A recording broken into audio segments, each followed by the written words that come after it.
together.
Fresh fuel, fresh tyres, fresh drivers.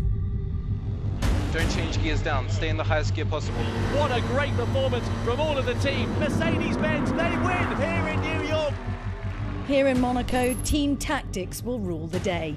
Here comes the Gauchi, they're side by side. This is amazing. Oh, You ran me off, Ben. 12 manufacturers, 3 drivers per team, 1 four-wheel champion. Mercedes-Benz, the first ever back-to-back winners. Toyota take victory here in the Manufacturers Series. Aston Martin are your champions here at Paris. With the season in the rear view, Porsche win the grand final. and just one last opportunity, the question on every team's collective consciousness here in the Salle d'Étoile is straightforward enough. Do we have what it takes to win the 2019 Gran Turismo Manufacturers World Final?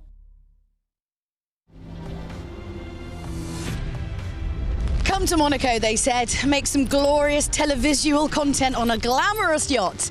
And then it rained. And then this is what's happening. It doesn't matter though, because this is the FIA certified Gran Turismo Championships World Finals coming to you live from Monaco. Now, yesterday we found out who our top 12 drivers are ahead of our Nations Cup final, which is going to be happening tomorrow. But today is all about team-based racing, as it is the climax of the Manufacturer Series. Let's take a quick look at our top teams. We have Porsche, Toyota and Mercedes very, very close together. Mercedes just have one win ahead, so it really is any manufacturer's game to win or to lose. All of the action kicked off this afternoon with the qualifier, and Jimmy had a chat with the one on top. Right, so that's general qualifying all over and done with, and it's Mercedes-Benz who take the pole position with Tom Lartigue at the wheel, and luckily we have him right now on headset. Hello Tom, first of all congratulations, another pole position for you. It looked quite tough out there, a bit of a slipstream battle. Did you manage to find someone to follow? Oh yeah, absolutely. There was a group at the very beginning of the qualifying, and I was able to be at the back of the group, so I had lots of slipstream and I managed to pull that together and I happened to get pole. Tell us about a track there a little bit, because it's a circuit with not really much runoff. You make a mistake, you're going in the wall. When you're qualifying, do you drive with that in mind, or do you think, you know what, throw caution to the wind and just get as close as I can to the wall at every opportunity, get maximum time out of it? No, in fact, you know, this track is in a way a very quick Monaco, so you're just trying to be as close as possible to the walls, and with a lot of practice I've been putting on for quite a lot of time now. I knew how much I could attack on with the tyres, and yeah, with the slipstream I had just to brake a little bit earlier, but then it was absolutely fun, and the car felt great. So Tokyo didn't really go your way, I think it's fair to say.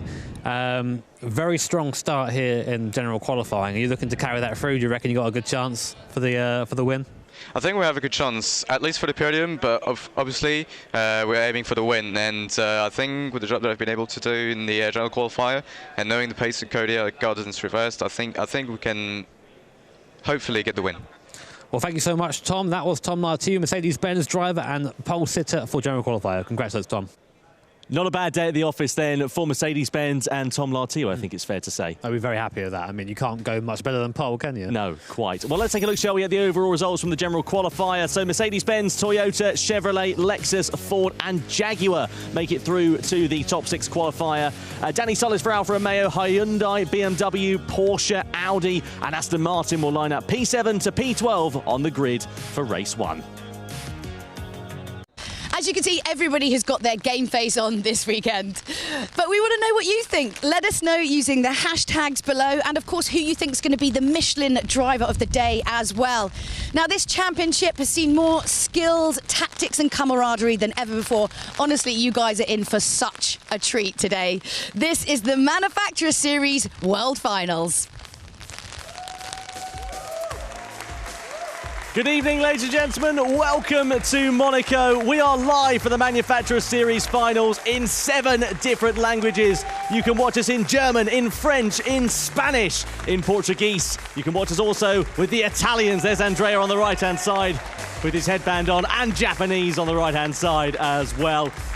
It is going to be absolutely spectacular. Thank you so much for joining us. 12 manufacturers here in the Manufacturer Series final event, but only one can be crowned the world champions here in Monaco, Jimmy. What a location. Again, you know, it doesn't feel like it's been 12 months or just slightly more than 12 months since we were here last year and we crowned Lexus the manufacturer's champion. Although I think this year it's going to be a very tough job for them to retain that. It possibly could be. Let's get straight into it, shall we? Time attack qualifying session. The top 6 qualifier for the Manufacturer Series about to come now. Of course, we had the general qualifier earlier on. We're at the Dragon Trail Raceway for the first race of the day and this time attack qualifying session. So the top 6 qualifier will determine the top 6 positions on the grid for the manufacturers. You can see this circuit, the Dragon Trail Gardens 2 layout, slightly different to the one we used yesterday in the Nations Cup, and very tricky down to T1.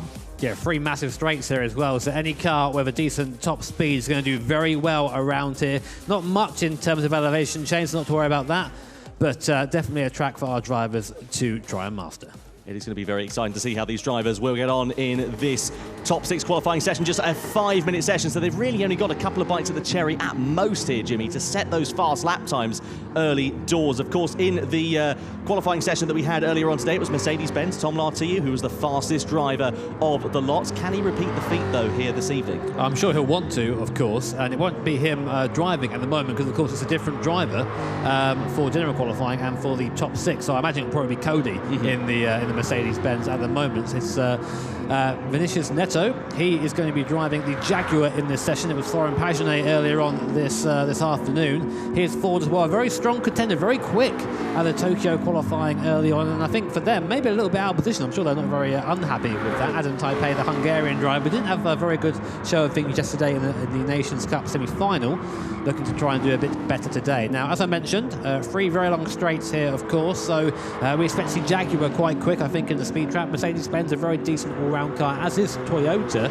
So I think those cars are probably going to be ones to watch out for in this session. Well, the big talking point, of course, in the general qualifying session was that Audi and Porsche did not make it through into the top 6 at the expense of not having a slipstream. Of course, other teams, other manufacturers were able to, such as Chevrolet. They were able to profit and get themselves into the top 6. And at worst, they're going to start 6th place on the grid, which is far easier than negotiating your way through from 12th. Yeah, a bit of a strategic session, really. And now someone else is going to have to really try and reset themselves after yesterday, as this man, Igor Fraga, had a terrible day yesterday in the Nations Cup, went out even before the repechage got underway. So we're looking to try and get back into the frame of mind and get back to the driver we all know and admire. Here's Cody Lutkowski. This is a man that has come to Monaco with the bit between his teeth. He can smell this any win here. He has such speed. I think he's going to go after the double, frankly. I think he wants this and the Nations Cup tomorrow.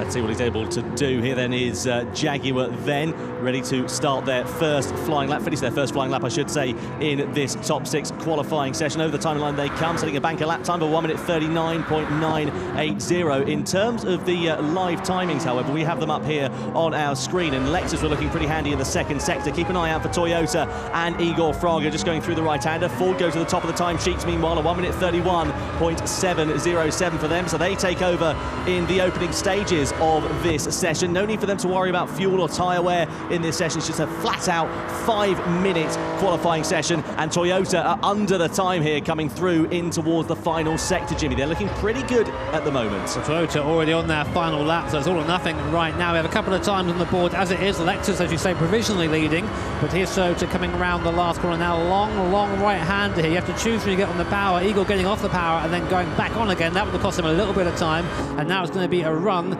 down to start-finish line. Will he improve in the Toyota? Let's wait and see. He does. Provisional pole for now for Igor Fraga in the Toyota, 1:31.3. Here comes Cody Nikola Lukovsky in the Mercedes-Benz. Can he go any better? He's not set a time yet, so he must go a little bit better than that.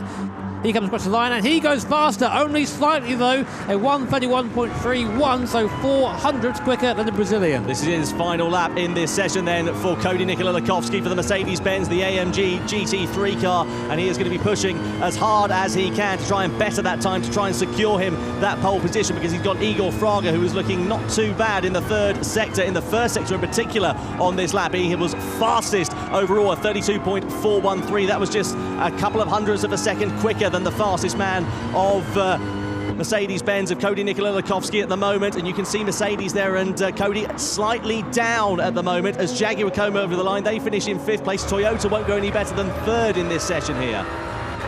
So Ford have finished in 3rd position themselves, a 1:31.6 across the line, so maybe knocked down by Lexus or Chevy, but that remains to be seen. At the moment, Igor Fraga in the Toyota is just about up on the Mercedes-Benz time, so if he can carry the speed towards the end of the lap, he may go into provisional pole. Lexus, they knock Ford out of 3rd position, they go into 3rd, so a great qualifying session for our reigning manufacturers champions. Chevrolet come home in 5th, but can Toyota dethrone Mercedes-Benz at the head for provisional pole? Let's see what he can do. It's a drive to the line now for Igor Fraga. Time on your screen there. He does go quicker at 1:30.9, but here comes Cody Nikola Lukovsky. He's on a good lap too. Runs very wide there, coming out of the last corner using all the curb. Drive to the line, same as Igor Fraga. What can he do? And Toyota have pole here. Mercedes-Benz in 2nd place, and Lexus, I think, a great performance by them. 3rd place in qualifying. A valiant effort there from Cody Nikola Lukovsky right at the very end of that session. It wasn't quite to be for him, though. Igor Fraga and Toyota will start from pole for race 1 in the Manufacturer Series. That'll be a nice confidence boost for Igor after a disappointing day at the office in the Nations Cup here yesterday. Let's see how things are going to unfold, though, within that first race. Very exciting stuff in that 5-minute top 6 qualifying session then. And we'll get a look at the overall standings within that session in just a couple of moments' time and piece it all together and see exactly what happened. But Toyota and Igor delivering under pressure. Yeah, definitely, and that's what needs to happen right now. I think it really shows a lot of perseverance to kind of shake off yesterday. I knew if that was me, I'd be really feeling the pressure. So good job there from Igor, and again, a great lap from Cody, putting that Mercedes where we know it should be, and Lexus, P3. Not bad at all, yeah. Reigning champions, of course, Lexus, looking as on form as we've seen them. They've only taken 1 podium so far in 2019. Great to see them back up the sharp end of the grid. Can they be fighting at the sharp end come the grand final here later on tonight? We'll wait and find out. Let's take a look, though, at the top 6 standings after that qualifying session. So Igor Fraga takes the pole for Toyota ahead of Cody Nikola Lukovsky. Then Adriano Carrazza for Lexus in 3rd place. Adam Tapai in 4th for Ford. Then Marco Mendoza in 5th for Chevrolet. Vinicius Nato for the Jaguar team is in P6. And that is how the grid will line up for the first race in the Manufacturer Series here tonight. It's setting up an absolute treat here, Jimmy. And of course, yesterday here, we had a man who needs no introduction, really. 6-time Formula 1 world champion, Lewis Hamilton, was in the house. And of course, some great news, of course. A new paid DLC coming your way very shortly. Lewis Hamilton Time Trial Challenge. I had to go on it yesterday. Pretty difficult. Is it really? Yeah. Hard enough for Jimmy Broadbent. Oh, excuse me. You've got to calm down, Tom. We're not over the show yet. Goodness me. Well, let's take a closer look, shall we, at that DLC announcement that happened here yesterday. It's been a long time coming. We've been planning it for easily a year now. So just to be a part of Gran Turismo, just to see its development over the years and now to be a part of it, it's been so much fun. Just getting to know the crew, get to know how much goes on back in Tokyo when they're developing, and now to be a part of this esports. This is really the future. You've got some great drivers coming up. And I'm told there's like 8 million drivers online throughout the year. To be a part of it, to be able to set time and kind of have a distance input, it's really cool. They already did it today. We had that kind of 5-lap race, and that already felt a bit like a final to me, so it was intense. There's some really talented kids there. Great to hear the thoughts then of Lewis Hamilton here yesterday. Great to welcome up Julia Hardy to the desk. Hi, it's a lot drier in here than it was outside. That Did was you have like... fun on the yacht, did you? Yeah, the yacht didn't really happen because it was a little bit on the windy side. As you could see from that was pretty tricky to get words out whilst there was just rain pouring in my mouth. But that's what happens. You know, Monaco. It's not all sun and sailing. Loving the sequin top tonight, by the way. I mean, if you can't wear ludicrous sequins at a world final, what is life? Lest we forget. So yeah, I'm super excited to be here. I think, you know, before we kind of get fully into just talking about my top the whole time, let's look at the con format. We've got 12 teams, each of 3 drivers. They each nominate 1 driver from the team to go into the qualifying. The top 6 teams from that will go into the top 6 qualifier. Off they go. They have to pick a different driver, though, for that top 6 qualifier. Once they've done that, they're going to be, obviously, that will determine the position on the grid. And then obviously, we then go into the next 2 races, and of course we have the grand final. And in race 1 and race 2, the teams compete for points, and their position within race 1 will determine their grid position in race 2. And then, of course, the grand final itself is for double points. So it really is anybody's race at all. We've seen some very squiggly, what's the phrase you use? Squirrely things go on, Tom. Yeah. So you never really know who's going to win this one. It's always a bit of a shocker at the end. But of course, the most points always wins, and that's the Manufacturer Series World Champion. It's pretty exciting. They get the sequin top. We can give that to them as an additional bonus prize. Is that in there, should they want it? No, actually, I'm keeping it. It's a bit too nice. Let's have a quick look at the starting lineup there. So it's really nice, obviously, for Fraga there to kind of shake all that off. That's been pretty good. Yeah, not bad at all there for Igor Fraga. Good to turn his fortunes around after yesterday. As we were mentioning in the top 6 qualifier, really difficult day at the office so far, though, for Porsche down in P10. And also Audi down in 11th. They were just struggling to get a slipstream, struggling to set those lap times. And as such, they're right down the bottom of the order. Wait, weren't you saying earlier that you quite fancied a bit of Audi? I'm sure you mentioned that. Yeah, well, I think they've got a quick car under them. It just so happens that the qualifying session just didn't quite go their way. So, hey, don't be that. All right, don't make me feel guilty. But, yeah, I think that there'll be a car that comes forward during this race, I think, definitely. Okay, and I suppose we should talk about the reigning champions, Lexus. What's kind of your thought on that, Tom? Well, I mean, given the form that they've had so far this year, as I said earlier on, they've only had 1 podium in 2019 after winning the Manufacturers' Champions last year. They are looking on the best form that we've seen for them for some time. I think the lack of consistency they've had in their lineup really hasn't helped them in 2019. Now they've had the same lineup for the last couple of World Tour events. They're on the right form. They're in 3rd position on the grid. And if they can keep making those steps forwards, maybe we'll see them fighting at the front. I feel like actually all of the teams have really kind of sort of become a lot more cohesive as we've been moving forward, and that's really shown in the sort of the quality of racing that's been moving forward in the Manufacturer Series this year. So I don't know. I think definitely Fraga. I was very happy to see him. I know I just mentioned him earlier, but I'm very happy to see him kind of shake that stuff off, because I mean that was a bit of a blow yesterday. I mean, for all of us, it was all a bit of a shock in the room, no? Yeah, it is. But of course, I mean, as I think Mick Hazell put it best himself when I spoke to him yesterday, you don't want to put any drivers on the pedestal. You know, one mistake for anyone and you're out. And that was Fraga's mistake, champion or no. It's very true, you know. I mean, we do say it's a bad day in the office, and I think, Mick felt a little bit like he wanted to race against him, and he feels a bit sad that he won't get that opportunity. But then, he didn't make the mistake, so that's why he's moving forward. The thing is, with the Manufacturer Series, of course, it's a combined team effort as opposed to the Nations Cup. We've got 3 drivers involved here, different strategies, different tyres, when a driver's going to put fuel in the car, who they're going to put in the car at which particular point. There's a lot to think about here. I mean, we're going to struggle to keep up to speed with it, but yeah. Well, we'll get way into all of that in just a minute, but I think it's time we kicked off with the national anthem of Monaco.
The national anthem of Monaco plays out here then ahead of the Manufacturers Series. It is time for race one for the world final here in Monaco. What is going to happen? We're about to find out very, very shortly indeed. Jimmy, we know how drivers can be quick over the course of one lap. We know how different it can be under race conditions. What are your expectations for this one? I think it's one of those tricky ones where you have to try and put your right drivers in at the right time. Sometimes people are better in soft compound, sometimes people with hard compound tyres. So it's about really suiting each driver to a particular role. So let's get into our race details very quickly. So we're going to be using the Group 3 cars around here, racing hard, medium and soft tyres. See the asterisks there, bottom of your screen. You must use each tyre type at least once with a minimum of 6 laps on each tyre, so that you can't just get off a slow tyre quickly. You have to make sure you're using each tyre for quite a while, which means everyone gets a fair share as well in terms of driving. Tyre wear is at 5 times with a rolling start as well. So again, tyre wear is going to come into play as it always does here, and also in fuel consumption. Yeah, completely. Long race. This is the thing, yeah, this is exactly it. You've got to work out when that you're going to put the fuel in the car at which particular point of the race. You can see our expected sort of race strategy here is that if you're on the racing soft tyres, you'll do that for a maximum of 8 laps, 6 laps on the medium, 6 laps on the hard, and vice versa, depending on which one you want. So you want to get as maximum amount of time possible on those soft compound of tyres over the course of this race. Yeah, those Michelin tyres, of course, being used again here at Monaco. Great new graphic there. Congrats to the guys back at the graphic department. Clap for them, I think. Goodness me, it's time then to get race one for the Manufacturer Series underway here then in Monte Carlo.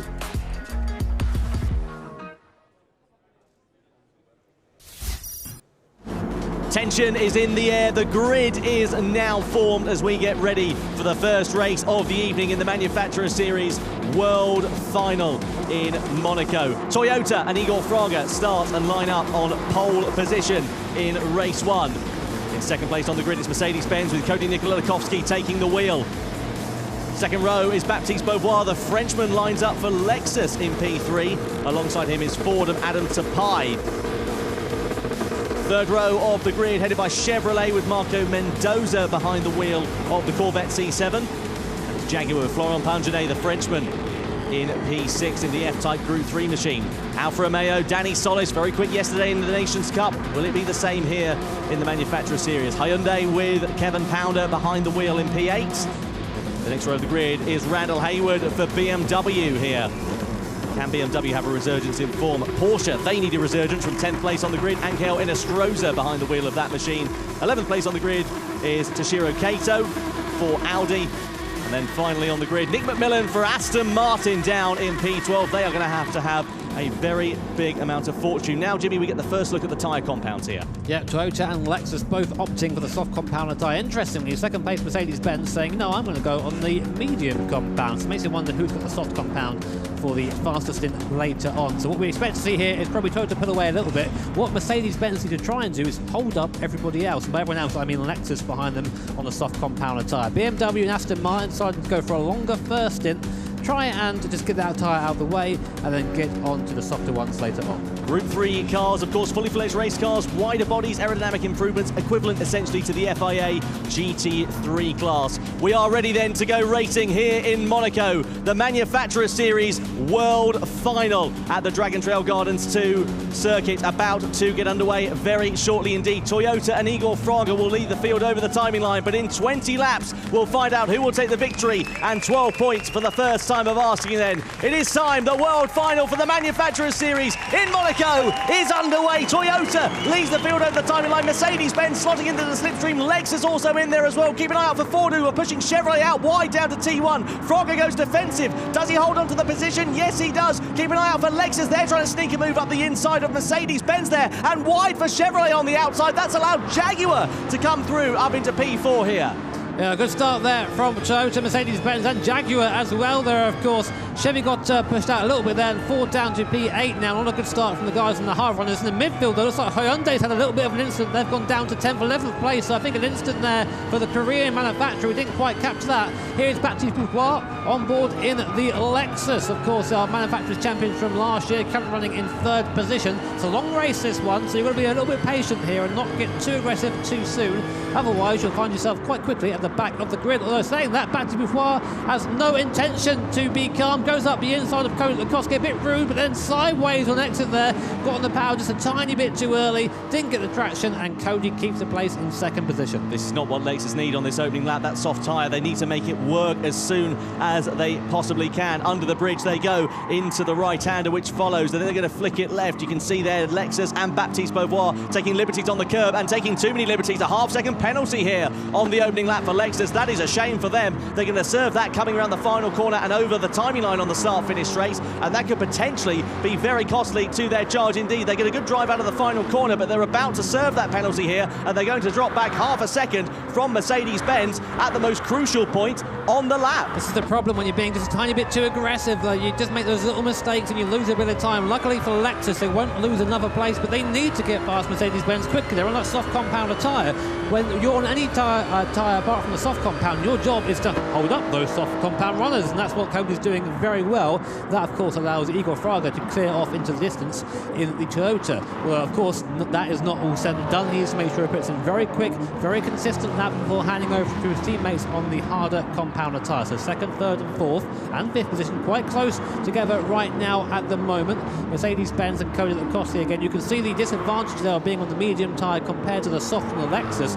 Really struggling to keep that Lexus at bay, and currently we have an incident under investigation between Audi and BMW. We'll update that when we know more information. Audi, meanwhile, have made a great ascension through the field, actually, from 11th place on the grid up into P6 after the opening lap. That is very good from them and from the driver who is behind the wheel at the moment, which is Toshiro Kato, the Japanese driver. So good stuff from him in the opening stages of this one then on the medium compactive tyre. Here are Lexus, though, stuck behind Mercedes-Benz as they come through the curb and try and find their way through against the Mercedes-AMG GT3, but just to no avail at the moment. And this is really going to be costing them because it's on the soft tyre where they've got the pace. That's where they need to stretch the gap out to Mercedes-Benz. At the moment, they're not doing that. Yeah, just burning up that compound at the moment. But anyway, here's probably going to be the best chance to do the overtake here in the slipstream of the AMG, coming up to the inside now. The right-hander, Baptiste Beauvoir on the inside there, late on the brakes, uses the soft compound tyre and the grip, and pulls ahead of the Mercedes. So that'll be good for them now. But he's spent a couple of laps there burning that soft compound tyre, trying to get back past Cody. And what that means now is the gap to Toyota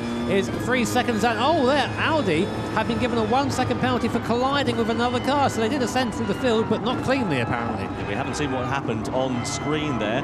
Hopefully we'll be able to get a replay of the incident that took place between those two manufacturers on board here with Mercedes-Benz. The thing here for Cody is now it's kind of damage limitation. What he has to do is try and stick with that Lexus on this medium competitive tyre, not lose too much time, and they should be in a position to profit towards the end of the race. Yeah, all you've got to do when you're not on the soft compound is just try and drive a clean race, nice and clean, get the consistent laps in. Don't worry too much if soft runners pass you or not. Here, for example, Cody's going to have a nice little slipstream coming up the straight. Won't pass the Lexus, but gets a bit of free time over the Chevy behind. So here's what happened with Audi and BMW. This is a contact here.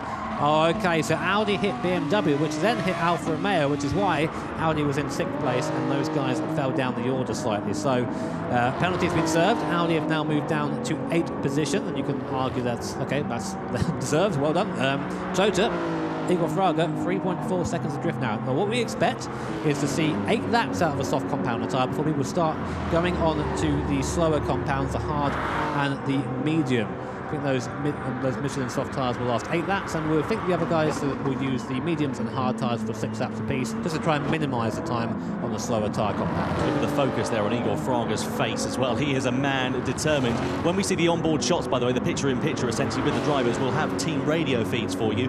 So with a bit of luck, we'll get some drivers talking to one another. We do have the team radio function available here in the Manufacturers Series, unlike in the Nations Cup, and this is a fantastic onboard shot of Lexus. You can see just how hard they are having to work, and as we said, we're expecting the soft tyre runners to stay out on these for 8 laps, the maximum amount of time they can, because they have to do a minimum of 6 laps on each tyre compound. The thing with Lexus here, they need to bridge that gap, stretch that gap out to Mercedes-Benz. It sits at 7/10 of a second and is going up incrementally here, but not quite as much as you would expect, being the difference between those tyres is about a second or so. Well, you saw that Lexus were very aggressive at the start of the race, lots of sliding going on as well, which would have done no good for the tyres. So it's interesting, Tom, with this strategy. It kind of forces everyone to pick the same strategy when you think about it. It's 8 on the soft and then 6 in the medium, 6 in the hard. It's a bit of a shame there's not more variance there, but I'm sure it's something that we'll look at in the future. Anyway, here is the Ford Currently defending from Alfa Romeo, Danny Solis in the car at the moment, who of course won the Repechage race and went through to the Grand Final of the Nations yesterday. Go watch that after this stream if you missed out. You see his teammates there, Alonso Regalado from the Americas region, South America region, and Shogo Yoshida, the Japanese driver, making up the Alfa Romeo team. And the Alfa Romeo, we said, not the quickest car in a straight line, but pretty handy in the corners, and that'll be very good for the mid-section here, which is a very high-speed section with lots of medium-speed corners. So coming into T1 now, using the draft, even putting in on the forward a little bit there, but not really a place to overtake. Do you want to try and burn out those medium tyres at some point, or maybe just wait for the pit stop? That's the crucial question, isn't it? It's the risk over reward strategy for these teams and manufacturers at the moment. They've got to work out, do they push on at the moment? Do they try and keep their tyres a little bit fresher towards the end of the stint that they are in? It depends on the difference in strategies. You can see their Ford literally struggling, but also Alfa Romeo making a bit of a mess of that corner, and Danny Solis in hand with that, losing a bit of time. Meanwhile, Porsche down in 9th position. I expected a bit more from Porsche here in the opening laps of this race. They're down in 9th position. They only qualified down in P10. Behind the wheel of that Porsche at the moment is Ankel Enestrosa, the driver who was so impressive last time out in the Manufacturer Series in Tokyo, leading the German manufacturer to take their first ever win in the Gran Turismo World Tour. But at the moment, down in P9, a tenth of a second away from Audi, trying to find their way through. They're getting pretty close, actually, in the background, as you can see behind. They might think about a move, perhaps, coming up into the hard braking zone of the right-hander, but still, it's not where they want to be. There's Marco Mendoza soaring away at the wheel there, getting a nice view back at the Jaguar, and you can see pound for pound that Jaguar is hanging with the Corvette very easily, it has to be said. Here's a replay. This is the start of the race, and probably what happened to Hyundai. We saw them drop down the field a bit earlier on. Let's see if that is the case. Here was Audi going up the inside, touching the Porsche wide, and that's what happened to Hyundai there. Just got a bit shoveled out wide, and of course once you're out there, there's a train coming through, just gets steamrolled. Yeah, all these drivers bullying their way through on the circuit at the moment on these opening laps, as we saw. You can see there, though, Porsche getting very close now behind Audi. Both of these drivers on the medium compound of tyres as things stand, and setting relatively similar pace to one another. Of course, they're stuck behind these cars, which is great on a straight because you get the advantage of the slipstream in the tight and twisty corners as they go into the back of Audi and make a bit of contact with them, I think, through those left-handers. It doesn't help them at all because they get caught up in the dirty air going through there. Not ideal for these guys at the moment as things stand. On board here, you can see Ankel Enestrosa, new onboard camera for you here in the Gran Turismo World Tour events. You can see it mimicking the head movements of the driver. In the game for these drivers, it's actually still static on the cockpit cam, but it gives us a great insight here on this broadcast as to where the driver will be looking, using his eyes through the corner. And if it's any team radio, we get to hear it, but we've been quite quiet so far, haven't they? I think they're just trying to concentrate, get their head down. There's a little bit there, but as we cut away, typical really. But we expect now to see the medium and the hard runners dive into the pit lane at the end of this lap. I don't think we'll see the same for Toyotas. I think they're going to go around and try and get to that lap 8 as we predict they will get to. Same with Lexus, who have fallen back now to 4.3 seconds behind the Japanese manufacturer. But it seems there, Cody and the Mercedes-Benz opting to go for one more lap. That's interesting. Chevrolet, Jaguar, Alfa Romeo, Ford coming into the pit lane, as do Porsche there as well. As we look at them making their stop, coming out of the car is Ankel Enestrosa. Going into it is the Australian Matthew Simmons. He'll be in for the middle stint and onto the hard compound of tyres. So they'll be on the softs to the end. So they'll do 6 laps in theory on these hard tyres, onto the soft tyres for the end of it for 8 laps. As you can see there, the tyre strategies predicted on your screen at the moment. So it'll be interesting to see how it goes. Michelin tyres, of course, on these cars now. And Mercedes-Benz, really interesting to see that Cody continuing on to lap 7 here, Jimmy. So he clearly feels quite comfortable behind the wheel of the car as it stands. But you would imagine that they would want to have as much time as possible on the soft tyres. I'm kind of guessing the thought behind this. Maybe I'm getting a toe from Alexis here, and a penalty there for Cody. That's not what he wanted. Got his hand up there. He's not happy with that penalty. It's a track limits. I mean, you can't really argue that, I'm afraid, Cody. Don't go over the lines, you won't get a penalty. But he'll be in this lap to serve, to come into the pit stop, I imagine. I think so anyway, to hand over to either Ant Felix or Tom Lartigue, of course, who was the what sort of entry to it against earlier on. Do they go wide? Team radio. I think it was just saying he went a little bit wide there and picked up the penalty. Sorry, we can't really predict whether it's going to come in or not, but still on board now. Cody, will he come into the pit lane? I'm going to keep it in. Just hear what they have to say to one another. Cody comes into the pit lane. He'll serve that, or he doesn't serve that penalty. He goes onto the hard tyres then in the mid-stage of this race. So they've got to do 6 laps on it. Has he just pulled a Schumacher at Silverstone? Will that penalty be valid? That's the thing I'm wondering. You could be right here. Let's wait and see as he emerges out from the pit lane. He has, yeah, that penalty's gone from his name. The red asterisk next to it as Audi come onto the hard combat of tyres, as we can see there. So you're spot on, Jimmy. He has pulled a Schumacher at Silverstone in '98. The thing is, I don't think there are any rules against that, but it's definitely against the spirit of the rules. So it'll be interesting to see what these stewards get up to there. But meanwhile, Mercedes-Benz come out in third position on the hard compounder tyre. So I'm going to assume that's Anthony Felix in the car now. I'm going to look over and see if I can see from here. It is Anthony Felix. I can see his name lit up on the back of his sled there. So Anthony Felix will be on the hard compound tyre now for 6 laps. Meanwhile, front of the field, Igor Fraga still in the Toyota, must be in this lap now. Chevrolet coming down the order as well. They've just gone from 6th down to 8th position, and also Aston Martin tumbling down the order in the stages of this one. Ford on the hard tyres here as well. We can see Toyota then ready for their driver change, going to lap 8 as we predicted on the soft compound tyres. Out of the car will be Igor Fraga. Into the car will be Tomoki Yamanaka. But which way are they going to go? Are they going to put the medium tyres on in the mid stages of this one? Will they put the hard tyres on, as everybody else around them pretty much has done, aside from BMW? Into the pit lane we come then for Toyota. Tomoki Yamanaka taking the wheel. Soft tyres on the car, onto the mediums in the middle stint, so they're going to go hard at the end. So they're hoping that they can pull out enough of a gap with the 2 fastest compound tyres in these first 2 stints in the race here, Jimmy, and then going on to the hard tyres with enough of an advantage to not get attacked from behind. Yeah, Lexus also copying their strategy, soft to medium compound tyre. You see it really interesting, this for a little tap on the shoulder to think, pitting Eagle, remember that. Oh, he's bumped Chevrolet. Oh no, that's a horrible mistake to make. Just a little bit wide there. You get onto the slippery stuff, and there's something you can do, and they hit Porsche as well. Yeah. Oh, we missed that bit. So Porsche go from bad to worse there, and they go down to 11th place. That's not what we want, or we wanted to see for them, of course, after winning last time out in Tokyo. And that was Matt McEwen behind the wheel of the car, his first lap out on the hard combat of tyres.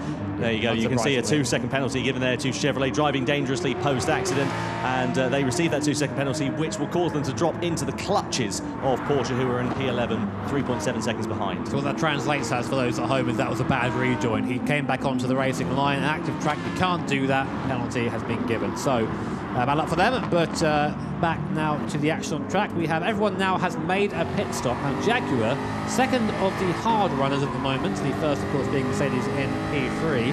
And they've got a Alfa Romeo behind the hard tyres and an Audi on hard tyres. BMW is the first car behind them to be on a different compound, so it may see them start to gain a little bit, as will Aston Martin on that soft compound tyre. So right now it's Kenny in the Jaguar. Kenny Economos.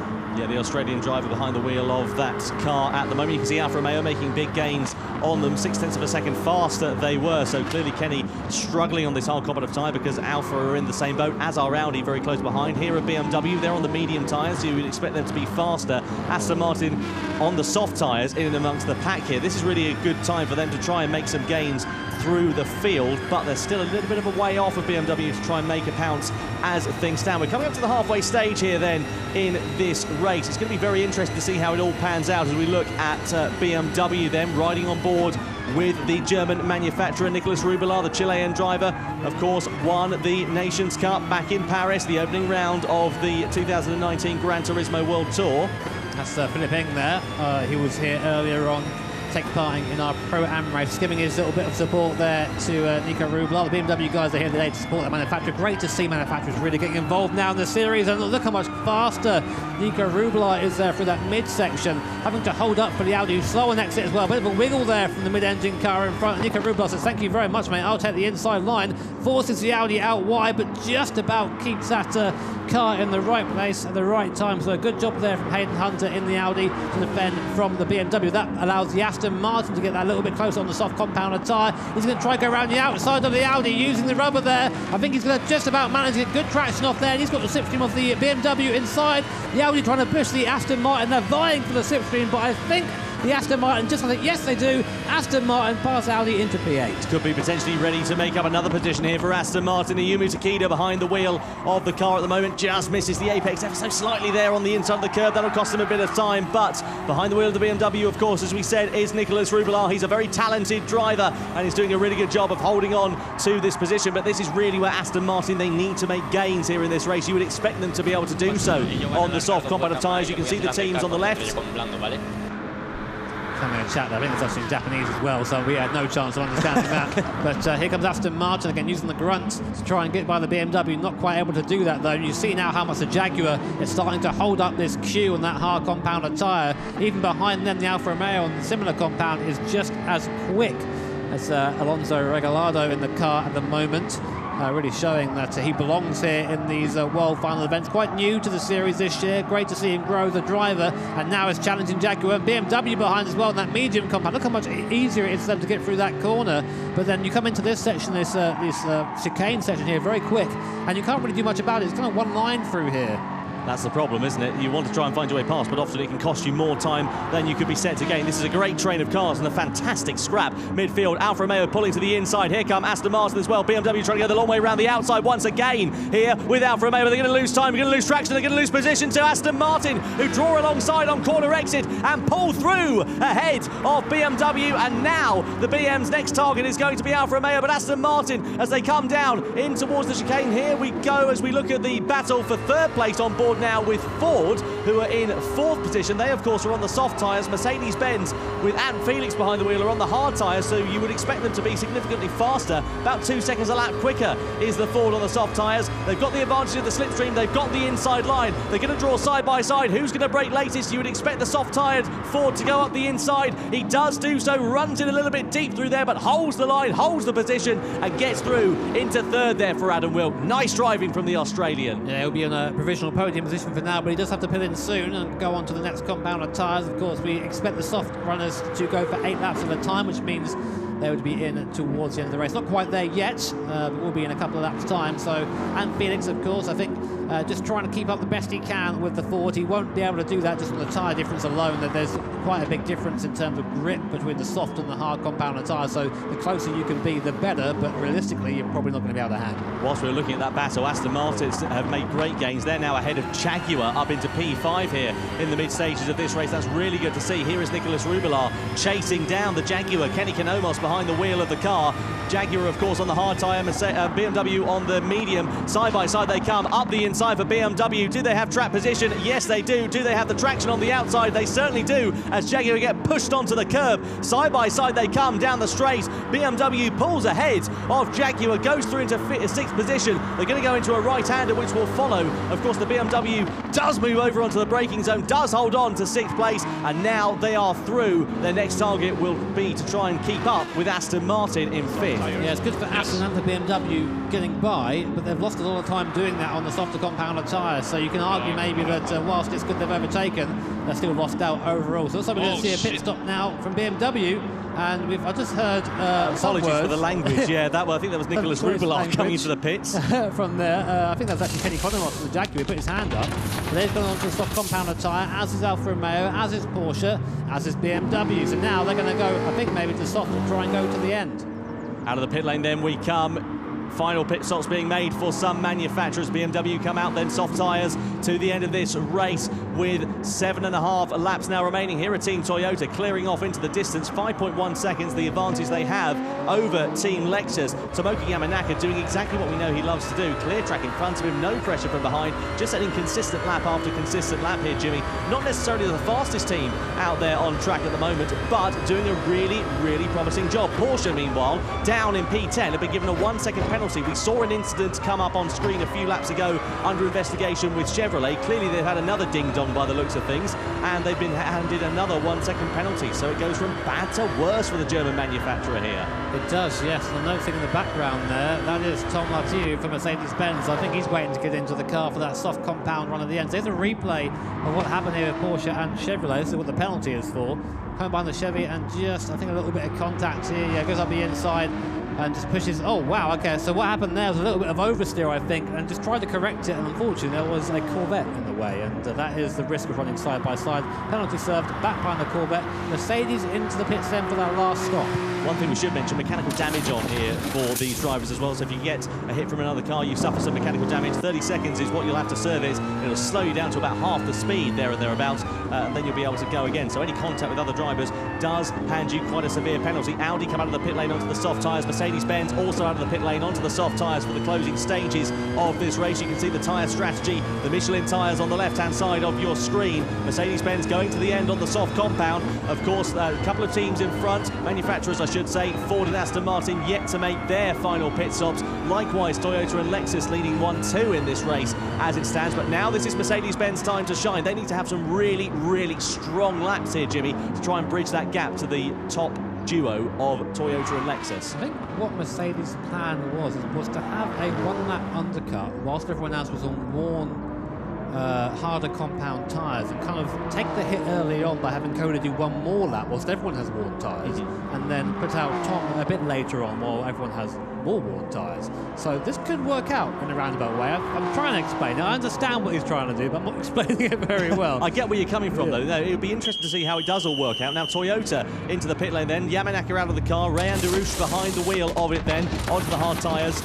Likewise, sorry, yes, Ray Andarouche behind the wheel of the car. Likewise, Lexus there. Also into the pit lane. Adriano Carrazza, the Brazilian, coming in for Team Lexus. He's on the hard tyres. Likewise, Ford there from softs onto hards for the closing stages of this race. They might take a bit of fuel on board here as well for the remaining 6 laps here for the world final. But the crucial thing is where they are going to emerge, and of course what that gap is going to be for the soft compound shod teams. Now, Mercedes-Benz have got a 9-second deficit to make up to Team Lexus in P2 at the moment as things stand, but they're about 2 seconds a lap faster. It's going to be pretty tight this to see how it all works out. I'm not sure they're going to be able to bridge that gap. Maybe to Lexus, but not to Toyota. It's got to be the drive of Tom's life if he wants to win this race. Of course, we have a few races coming up, so it's not all bad if you don't win one of them, but of course, it all helps in the grand scheme of things. Tom going very wide there on the exit. That might be a cut track. We'll see if he flashes up a penalty. Meanwhile, Alfa, Jaguar and Aston Martin, these guys have been going at it pretty much all race and still undecided. 6th, 7th and 8th, this is over right now. On board with Jaguar. They're coming with this new camera for this weekend here. I hope you guys like it. Yeah, really good to see this view for the drivers. Warning given to Aston Martin there, clearly for colliding with another car. I don't know if we saw that on screen at the time, but they are involved in a big old gaggle. This race battle in this race has been going on for pretty much the entirety of it. Consistent, so we can run the mediums for good consistent laps all the way around. For Aston Martin here. I'll make them use the soft tire in order to... So just saying about the soft tyre there for Fabian Portilla, who's behind the wheel of the car. They're, of course, on the medium tyres. Aston Martin in the closing stage. They're kind of out of sync with everyone else they're battling with. Well, he was saying he's going to try and make Alfa use their soft compound tyre, but he's trying to get them to wear straight away. You see going defensive very, very heavily on Jaguar behind, but this is the downside to being on a harder compound. For the long sweeping corners, you just do not have the grip compared to the other guys. And now, Jaguar, the true British manufacturers, are going to be battling it out, coming down to T1 on lap 16 of 20 right now, so only a few laps remaining, and wide goes Portilla in the Aston Martin. Jaguar slipped through on the inside up to 7th place, and now Audi there too. They're in the slipstream. Can they make up from here? They've all got a tyre advantage over Aston Martin. Of course, they've used their soft tyre already, which is why they're a bit further up the field.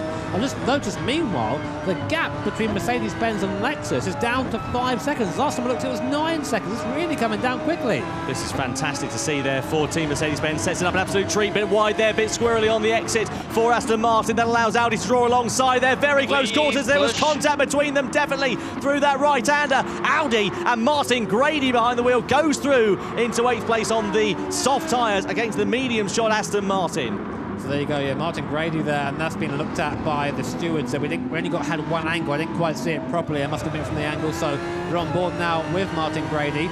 You see there, that is at the moment. That's Tristan Bayliss. He's down in 11th place, I think, in the Porsche. So I'm not quite sure what we have him on the screen right now. He's giving us a smile. Oh, hello, Tristan. Good to see you, mate. Here is the Audi. We're on board. See, we're not quite on the back of the Jaguar yet, but Martin Grady was saying that the car had pace today, but he's not really been able to show it off, has he? He's not currently languishing down in 8th place, not where any one of these guys want to be, really. We were expecting them to do very well. I'm keeping a very close eye on that gap between 2nd and 3rd place, Jimmy.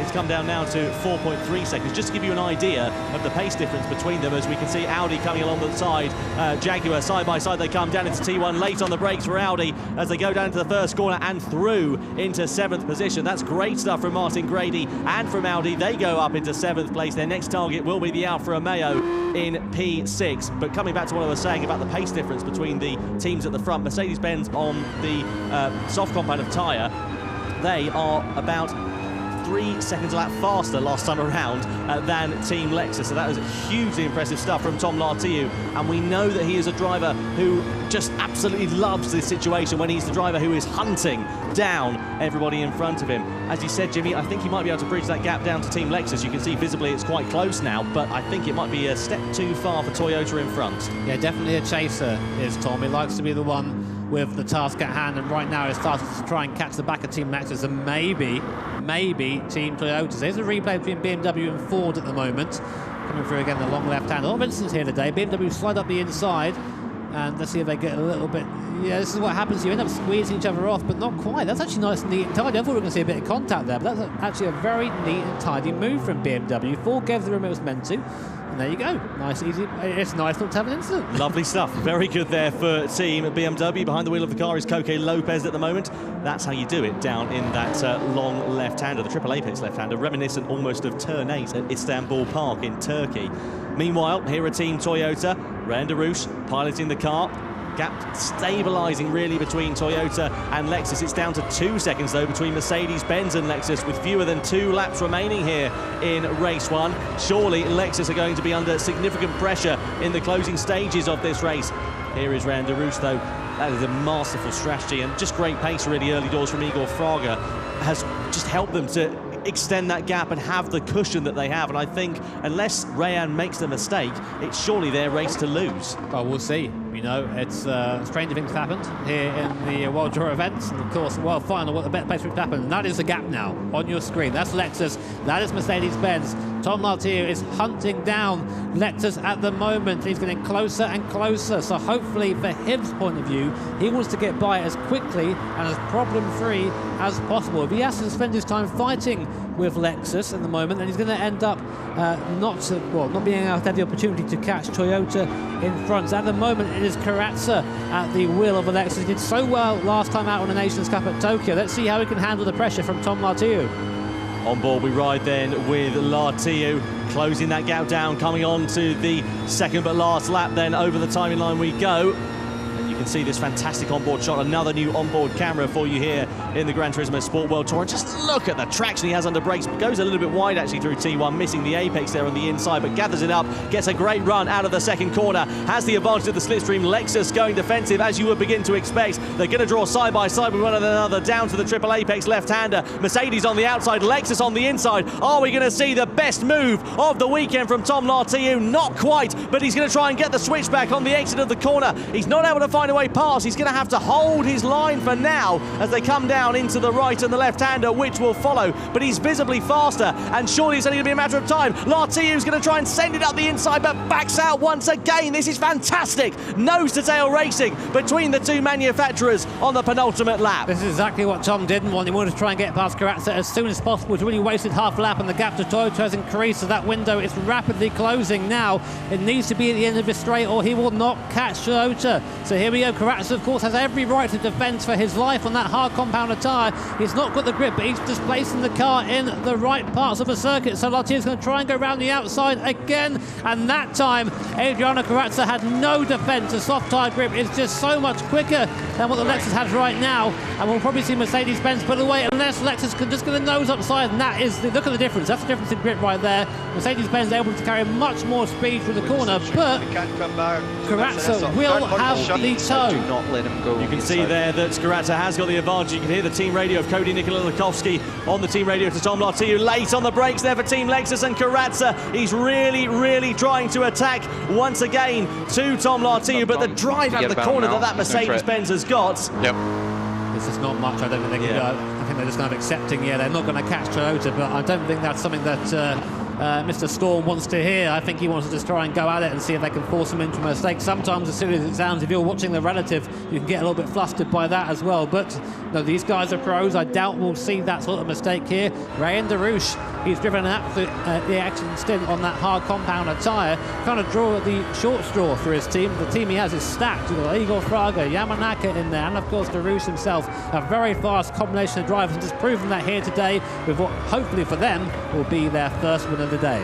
Hugely impressive stuff from Ryan Darush, and the Toyota team, Igor Fraga and Tomoki Yamanaka, also a part of that outfit. Down into the chicane we go then for the final time of asking, and just look at how calm and comfortable they look. The gap is coming down, 3.8 seconds, but they're running out of time, and there's only one more corner now from home for Team Toyota. A brilliant strategy, great pace and fantastic consistency over the course of race 1 in the Manufacturers Series here for the World Final. Out of the last corner they come now. Team Toyota take the spoils and take the win in race 1 for the Manufacturers Series World Final. Mercedes-Benz fought till the end, but they come home in second position, and on the podium in third place will be Team Lexus. A strong result for them in the opening stages of this evening. BMW in fourth, Alfa in fifth, Audi come home in sixth, then Ford just by a nose ahead of Aston Martin, and Jaguar in eighth and ninth position. Then comes Chevrolet, Porsche with a day to forget so far, an opening race to forget, certainly in 11th position, and Hyundai, really, their race was over at the end of the first lap following the contact that they had, but, well, muted response down there from Ryan Darush. I think they're probably going to be talking with one another and just kind of working out what the strategy is going to be for the rest of the night. Yeah, very strong race there from Toyota, of course. There's Jamie Chadwick. She'll be around a bit later on, I should say, sorry. W Series champion, of course, of 2019. And incredibly quick in her own right. Yeah, she'll be joining us for race 2 here this evening for the Manufacturer Series on commentary. Be really lovely to have Jamie up here in the commentary position. You can see Nicolas Rubelar down there just congratulating his teammates, but a very exciting first race there. Didn't quite see the last lap battle that we were expecting between Toyota and Mercedes-Benz, but really interesting to see the different strategies evolving over the course of that one. Of course, as a commentator, I was like, come on, get by Lexus quickly so you can chase down Toyota, but Karatz did a great job defending whilst he could, of course. Very difficult when you have such a different tyre compound underneath you, but I think defended well, very sternly, but Tom got through in the end. Porsche, though, of course, one of our big winners from this season, just down in 11th place. It's really not been a good weekend for them there so far. Let's take a look, shall we, at some replays from that first race. So away from the lights, Toyota held on to their lead at the first corner. Mercedes-Benz very close behind, then Lexus trying to find their way through. All kicked off a little bit in the midfield, in the mid-stages, as you saw there, Alfa Romeo and BMW. BMW actually losing out there, despite being on the faster compound of tyres compared to Alfa Romeo. Aston Martin on the soft tyres. They're coming out now. I'm going to overtake them. Yep, perfect. A bit of team radio there from Mercedes-Benz trying to say that they were going to overtake the cars in front. There was BMW, a great move from Koke Lopez on the Ford. That was Armin Aga Khan who was behind the wheel. And here is a move between Mercedes and Lexus. Great stuff up the inside for him. Team radio. Good stuff. Keep going. Cody there just saying good stuff. Continue on as you are. And Toyota coming over the line to take a very well-deserved victory to the flag with Ryan Darush. Then second place of Mercedes-Benz and Lexus in third position.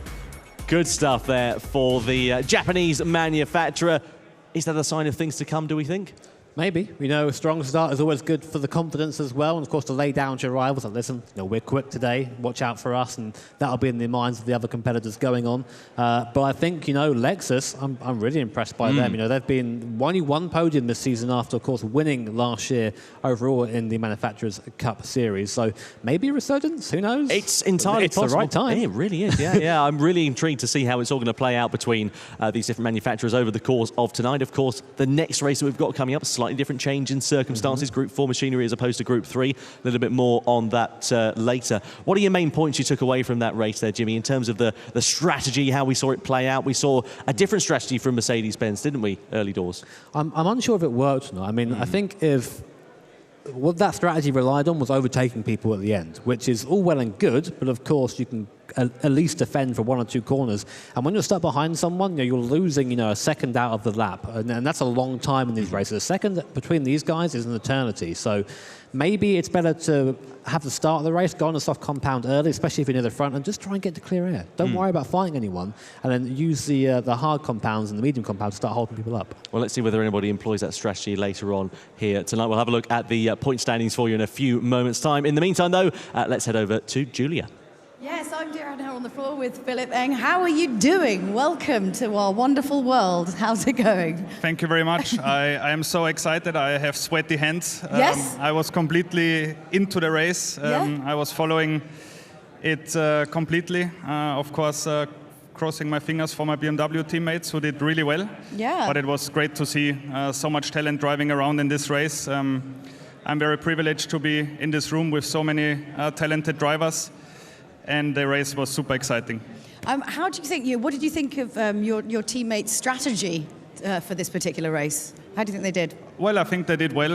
It was opposite to the majority of the field. I think the majority started on mediums and then went to the other sets. I think we did a bit of an opposite strategy, but I think it paid off in the end. We came home fourth, starting from P9.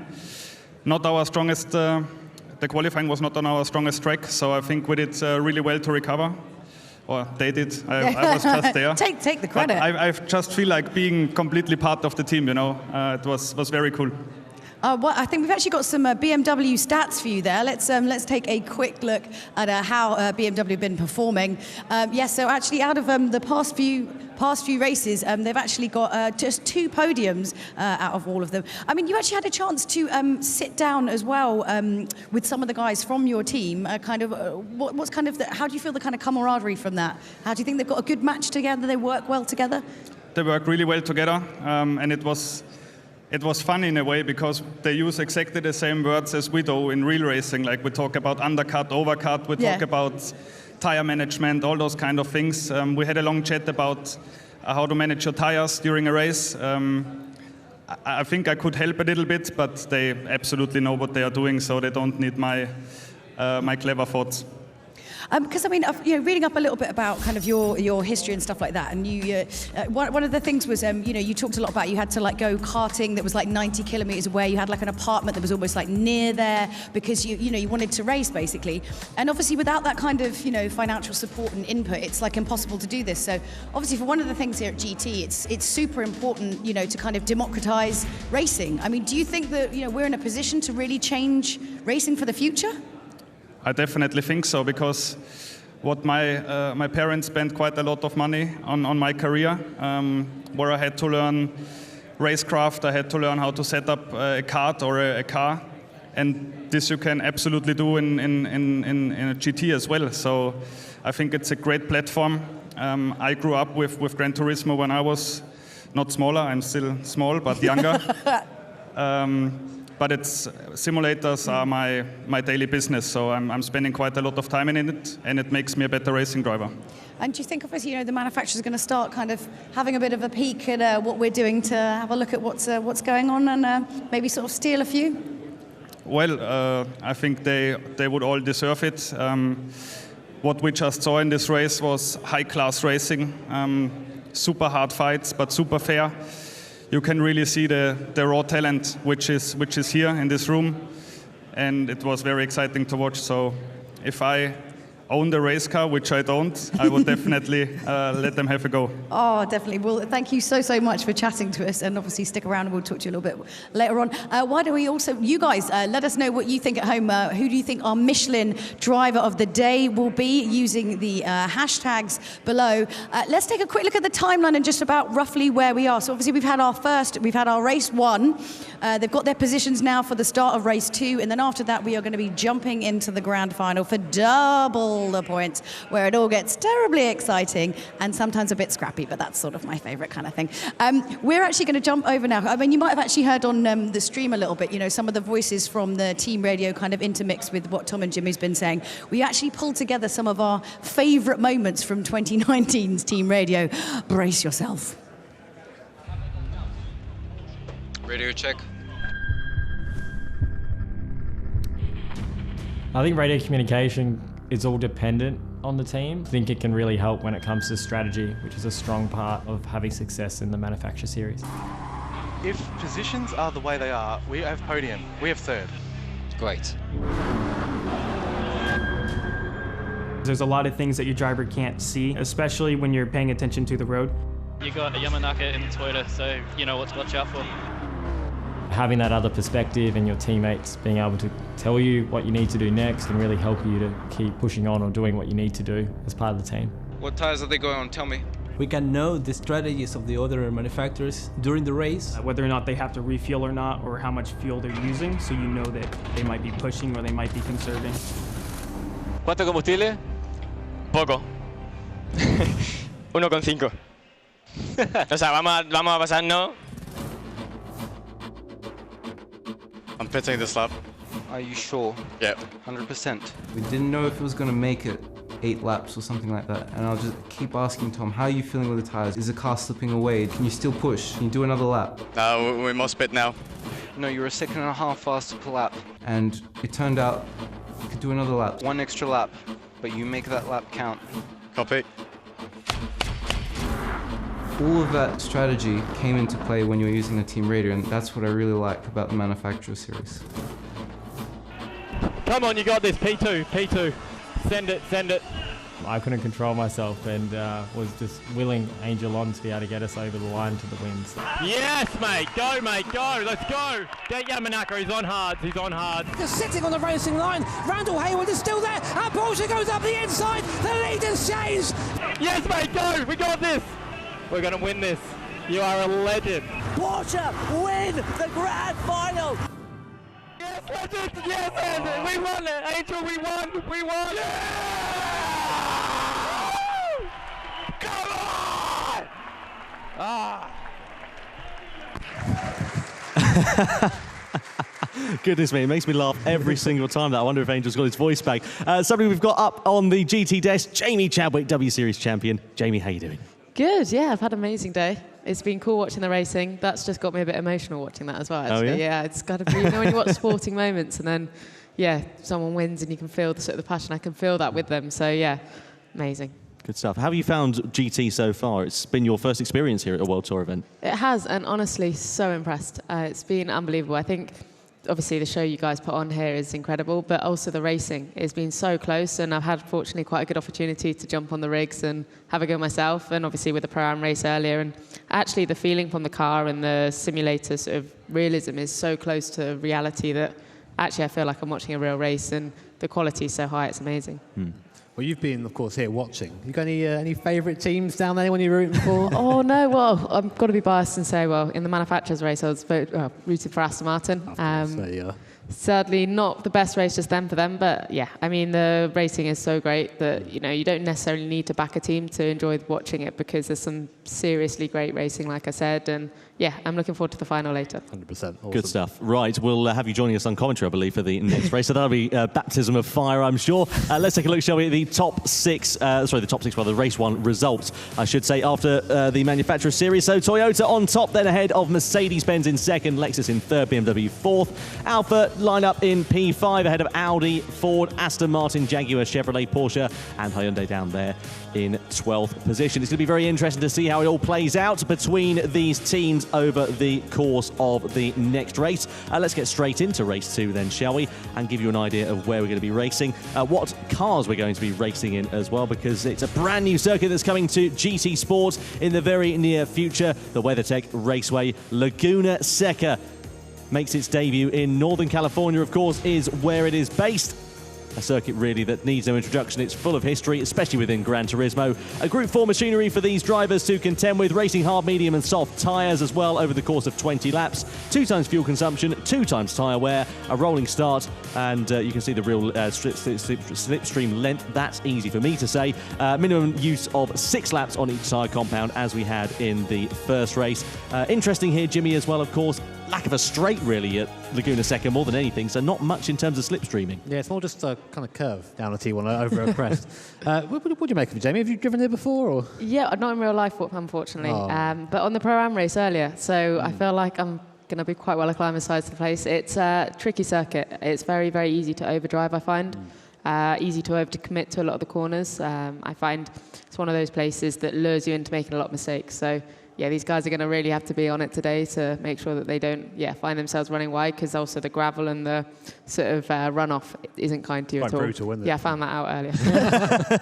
Well, you've seen the strategy that goes on with these different tyre compounds and the teams and so on and so forth. We can see there the expected strategy for these guys. Again, 8 laps on the soft tyres, 6 laps on the mediums, 6 laps on the hards. If this was you, how would you be playing it? Hard to tell. It depends what situation I'm in. Whether you want to be playing it safe out front, or if you're at the back, you maybe throw a bit of a gamble in there. But I think, for me, the optimum would be going soft initially, getting the gap, and then, sort of managing at the end with the hard. So, we'll see what they will pan out and do. Yeah, absolutely right. It's going to be very exciting to see how all these drivers and manufacturers fare. Of course, they will line up in the same positions as they finished in Race 1 for Race 2 of the Manufacturer Series at the WeatherTech Raceway Laguna Seca. So I think we're about ready to get this one underway.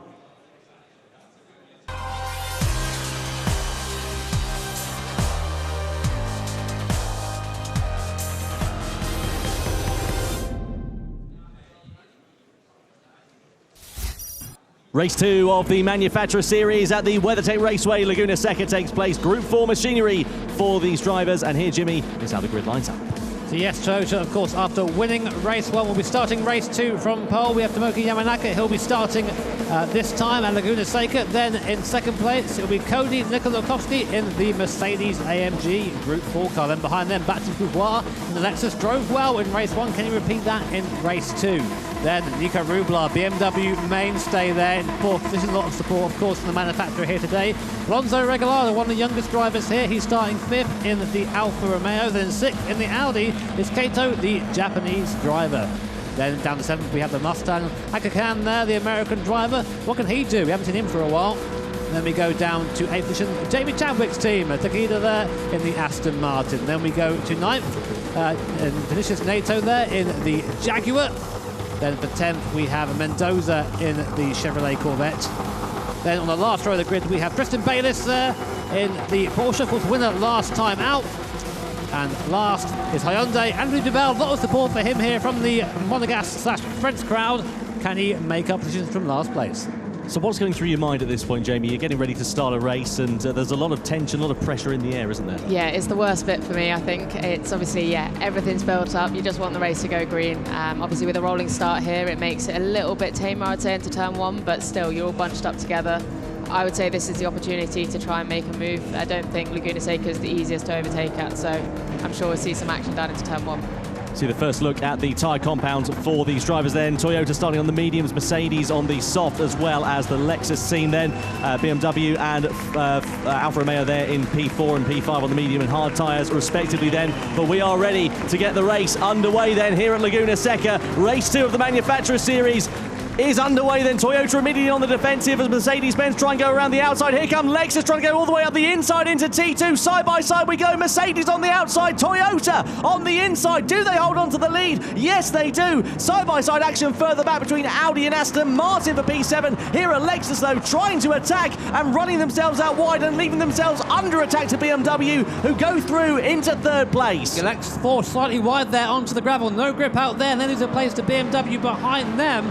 So I think right now Mercedes need to get past Toyota as quick as possible. They're on the hard compound, softer compounded tyre, slides it up the inside like it's absolutely nothing. And Mercedes-Benz go up into first place, and now they're going to try their best to pull away. So Yamanaka there in the Toyota on the medium compounded tyre now to try and defend from BMW and from Lexus, of course, who had that dismal start. But they're on the soft compounded tyre. Toyota pushing BMW to the inside there, coming into the corkscrew. BMW looking up the inside, not quite enough room to make that work. These guys are putting no punches here at the start of this race. Very aggressive in the opening stages then. Here through the left-hander of Rainey's we go, down into the right-hander which follows. You can see Lexus really trying to attack against BMW, and they need to do that here on the opening lap because of course they're on the soft tyre. They need to stop losing time stuck behind the other teams. Through the final corner we go. This is where they'll have the slipstream for the short straight, and you can see them moving over to the left-hand side of the circuit there. BMW and Toyota in front to try and break that slipstream as they come over the left-hand side of the circuit. Are BMW going to go defensive?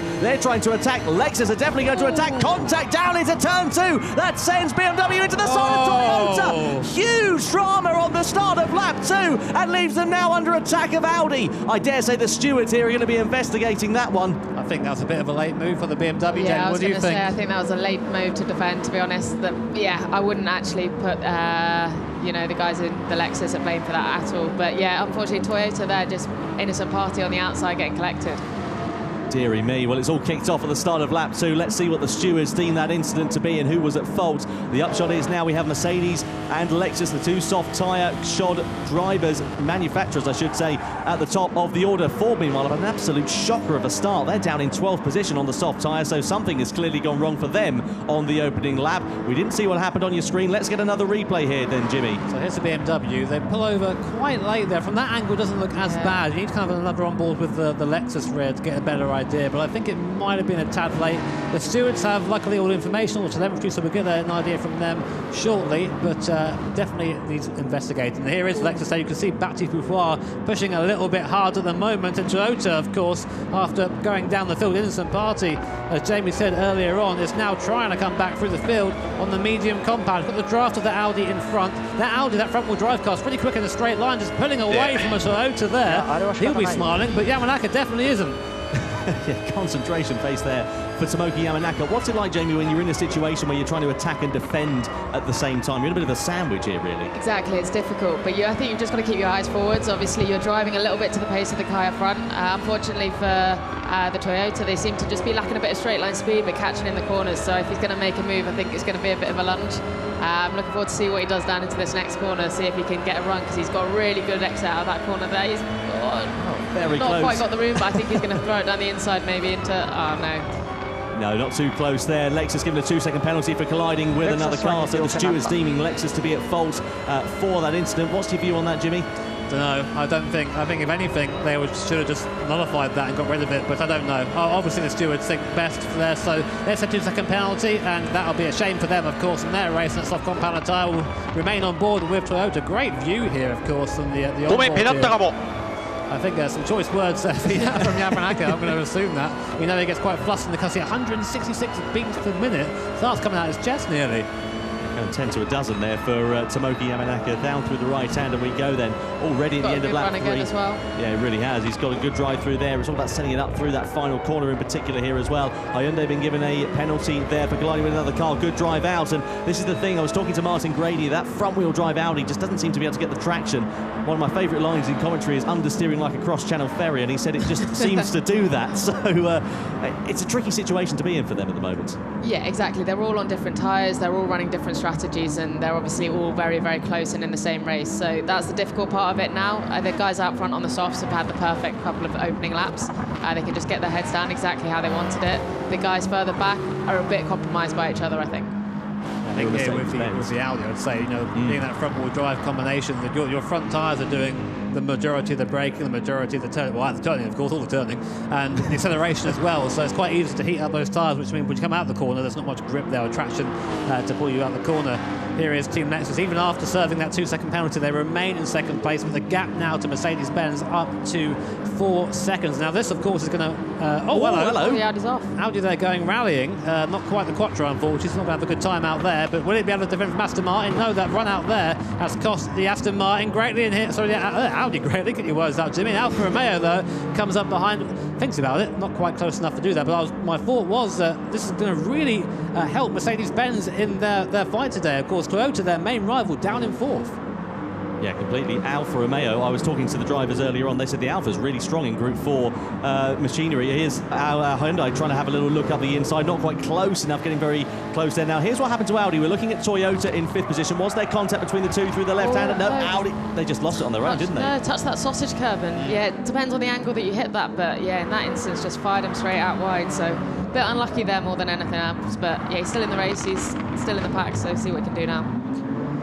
Here's Alfa Romeo then through ahead of Hyundai back again. So Hyundai did try and attack down into T2 and weren't quite able to get that move stuck between them. But as I before interrupted myself earlier on, I was talking about Alfa Romeo and they were saying that the car's really strong, and that's proven to be the case here, Jimmy, because they're on the hard tyres and they're fighting with the Audi, with the Aston Martin, who are both on mediums. Yeah, I mean, the great thing about these Group 4 cars, lots of different drivetrains available. And it's a very different sort of racing to what we're used to in Group 3. These are basically just souped up road cars as opposed to the proper race cars you get in GT3, Group 3 racing. And the difference between the corners, you see there, the Audi's so slow through the corner, but watch it on the right-hand side. It's got a mega straight line speed, and here it comes there. It's going to be hard to pass into here, though. Yeah, I don't think, well, there you go. Tries it anyway. Fantastic, great job. What do I know? There you go. They've got a big pat on the back there from Danny Solis. I recognise that voice on the team radio. I think they're just really making the most of the fact the Audi can't slow down as quickly as the Alfa does. Up the inside for the corkscrew. Good move there. Lovely stuff for Alfa Romeo into P6 then. Now their next target is going to be Aston Martin, who look a bit of a sitting duck here at the moment. They've been able to take profit following the dramas that happened earlier on in this race. Porsche just moved ahead of Jaguar up into 10th place, but it has not been an evening to write home about for Team Porsche, who, let's not forget, were on top in the Manufacturers Series last time in Tokyo. Very different kettle of fish, though, here tonight. And this, of course, Jimmy, is where it counts in the World Final. Yeah, of course. And not really been their best showing so far. And unless something changes drastically very quickly, they're going to be out of contention for this championship. As you can see, there are the live points rankings on your screen right now. If the race ended right now, it will be Mercedes-Benz ahead of Toyota, ahead of Lexus. Again, great to see Lexus back up at the sharp end, I must say. Definitely the right time to do it. I've just noticed, by the way, Alfa Romeo on the hard compounded tyre. You've probably already pointed this out, Tom, but he's really mixing it there with the medium runners and actually putting onto the back of Aston Martin. I mean, Jamie, you're in this Aston Martin right now. You can see the Alphas all over the back, and you're having to defend. What do you do in terms of pressure? Is it kind of hard not to watch the mirror? It's a bit of a difficult one, yeah. You don't want to be glued on the mirror, but sometimes I think the Alpha's so much quicker that you just don't want to lose so much time trying to defend too much. And yeah, I think the Alpha needs to be a bit patient here, not make any stupid mistake, because I think he's definitely got the run on him. And there we go, yeah, the move's done in 2 moves in 2 laps into the corkscrew, so prove me wrong about overtaking into there. I think a bit of cooperation there, you think, from the Aston Martin, kind of like, yeah, okay, I'm not going to fight this too Definitely, hard. no point in defending way too hard when, yeah, he was going to lose that battle, I think. But yeah, I think the Alpha's clearly got a huge amount of pace, especially considering he's out on the hard tyre, so... Oh, he's in the pits as well. Yeah, coming into the pit lane, then everybody coming in and making their stops from the soft or the hard compound to the medium tyres, or the hards to the mediums and such like. Of course, they want to stay off of the slower compound as much as they can over the course of this race. And 6 laps, you can see there, BMW just behind the wheel of that car now is Randall Hayward. He will come out and he will emerge onto the circuit. There is Team Toyota. Now, where are they going to emerge? Behind, of course, Team BMW, who were the first team to blink. So out of it now they will come, and of course they are both on the same compound of tyre here, both on the hard tyre, so they're kind of all in the same boat here really as it stands. And it's going to be very interesting to see how it all plays out between these teams, but Toyota need a really good stint to try and get themselves in podium contention here. Yeah, I think so. And you can see there in the bottom left-hand corner our tyre strategy is what we think will happen in this race. Fresh set of mixing so far for everyone, apart from the top 3 drivers, who are still on the soft compound tyre. Now, what we expect, of course, is from the soft compound, they'll be in at the end of lap 8 to come and get on to the new fresh set of tyres, but really having to push this gap right now. If you're Mercedes-Benz or Cody Nicola Costa, you're going, right, okay, every lap needs to count. I've got fresh, clean track in front of me. There's no point looking behind me because I've got a big gap, so it's all about just maximising lap time. This, but properly maximum attack mode here. You can see the team there as well, cooperating with one another. We've got team radio, but Ant Felix getting ready to get into the car then. They're on to lap 8 now, so this is the last lap that they can drive on these soft tyres, and will go into the car on the middle stint. If you're in this position here, Jamie, and you're leading the race, you're on the soft tyres, do you think you go mediums or hards in the mid-stint? I don't know, I think whatever their strategy, they've obviously planned it out before, but I think for them, they've had the ultimate perfect first stint, so they've got the advantage in their hands. They just now need to work on making sure that the slightly slower tyres, that they can manage it to the end. And yeah, what I found so cool earlier was listening to them talk to each other and telling them advice. You know, we don't see half of it through this stream, but it's great to see the teamwork. And yeah, it'd be interesting now when the second driver jumps in what tyre choice they go for. Just like real life, isn't it? Just exactly like real life. Yeah, but it's like having a race engineer as a teammate. It's amazing. Well, here was a replay of the move of Alfa and Aston Martin yet again. We've seen that once, we'll see it again. Not a bad thing to replay, though.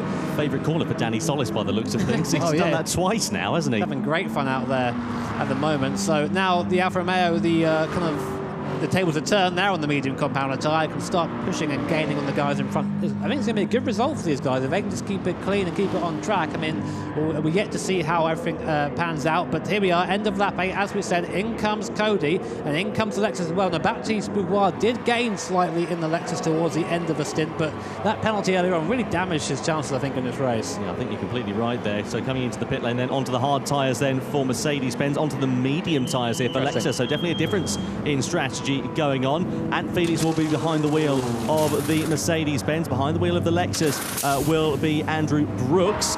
And then coming through, you can see a great scrap going on here for P4 and P5, which will inherently turn into a fantastic little duel coming down in towards that second corner. Here at Alfa Romeo, where are they going to emerge? Where are the rest of the drivers going to emerge? Out of the pit lane we come for the rest of the team, but Toyota and BMW scrapping with one another. We ride on board with Toyota down into the first corner, both on the hard compound of tyres, but Toyota looking pretty handy here in this middle stint. Yeah, look at the mini-map there, you can see the other guys coming out of the pit lane. So Igor Fraga now in the Toyota, trying to get past the BMW as quick as possible. I think what they're thinking is behind the Mercedes-Benz taking the hard tyre over the Lexus taking the medium, is that if the Lexus do catch them, they have to pass them. And they're on the hard compound tyre. Why not try and hold up the guy on the quicker compound and make him use the tyre so he can't have that advantage? You have to think basically, how can I complete this race the quickest way possible? And right now, Mercedes are going to try and stop Lexus from doing that. Look how much better the run out of the bottom there is for Igor Fraga. But in terms of acceleration, this BMW seems to have the Toyota pegged. Oh, saying that, sideways there, coming through the kink, just touched the sausage curb on the inside, managed to keep the car pointing the right way, but that's all Igor Fraga needs to go up into third place. Says thank you very much. He's up the inside, through into the corkscrew. Does he run a little bit too deep into there? He does go a little bit deep. That allows BMW to pull alongside, side by side. They come through Rainey's. That is a very, very brave place to try and go around the outside. And sensibly, BMW and Randall Hayward, who's behind the wheel of the car, just has to say, no, I'll back out of that one, because otherwise we're both heading off into the scenery. It's 100% aggression there. I think that Igor was thinking, if I want to need to get ahead now and get this thing done, otherwise I'm going to be stuck behind this BMW. You see straight away putting to the inside, trying to break the toe so the BMW gets the least amount of slipstream possible, but I think he's already out of it. A great move there by Igor, and now he's going to go in chase of a Lexus. Tell you what, just looking at the times from Team Alfa Romeo in terms of the race here, because they have been very strong, as you said, Jimmy, on the hard tyres. Here's a look at the replay, by the way, of the moment there for BMW, just getting a little bit sideways, I think, mid-corner there, Jamie.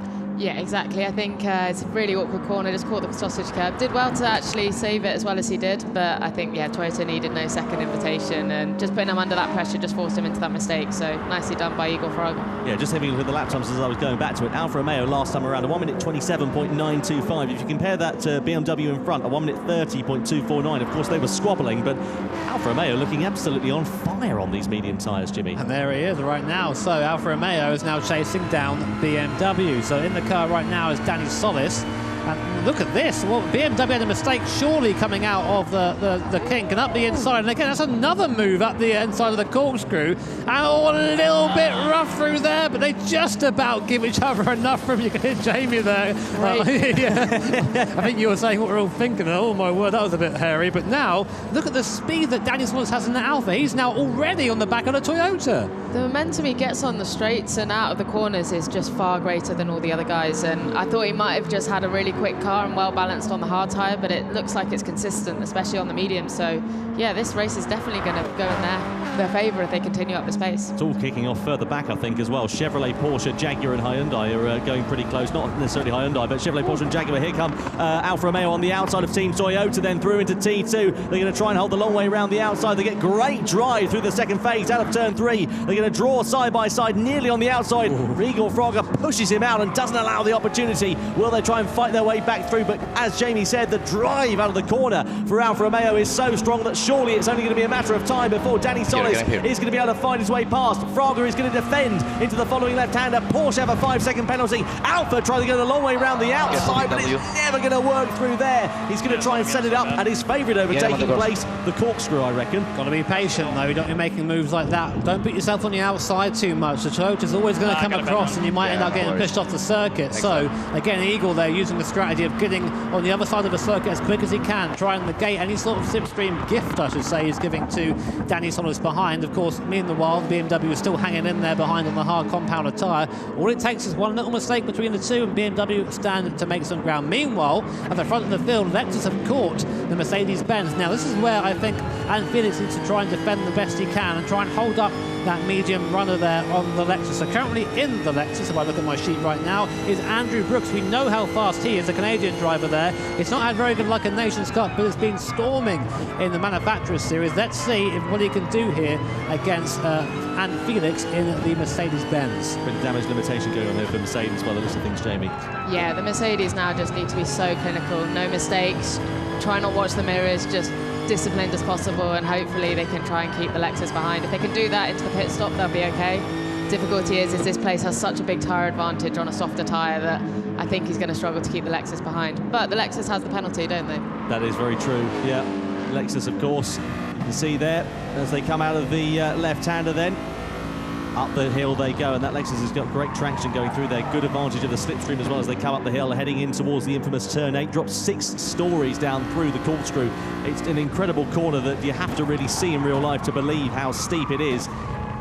Through there they go. Tom with the flex there again. I've been to the goodness sake, yeah, we know, mate. Yeah, cheers for that, lad. I tell you what, Alpha on an absolute stormer here. Here we go. Yeah, this is Lexus getting really close, going through the outside of Rainey's, but they're not going to have the room to move it through there. Mercedes run a bit wide, though. Lexus get good run through there, and they're going to try and set something up, surely coming out of the final corner.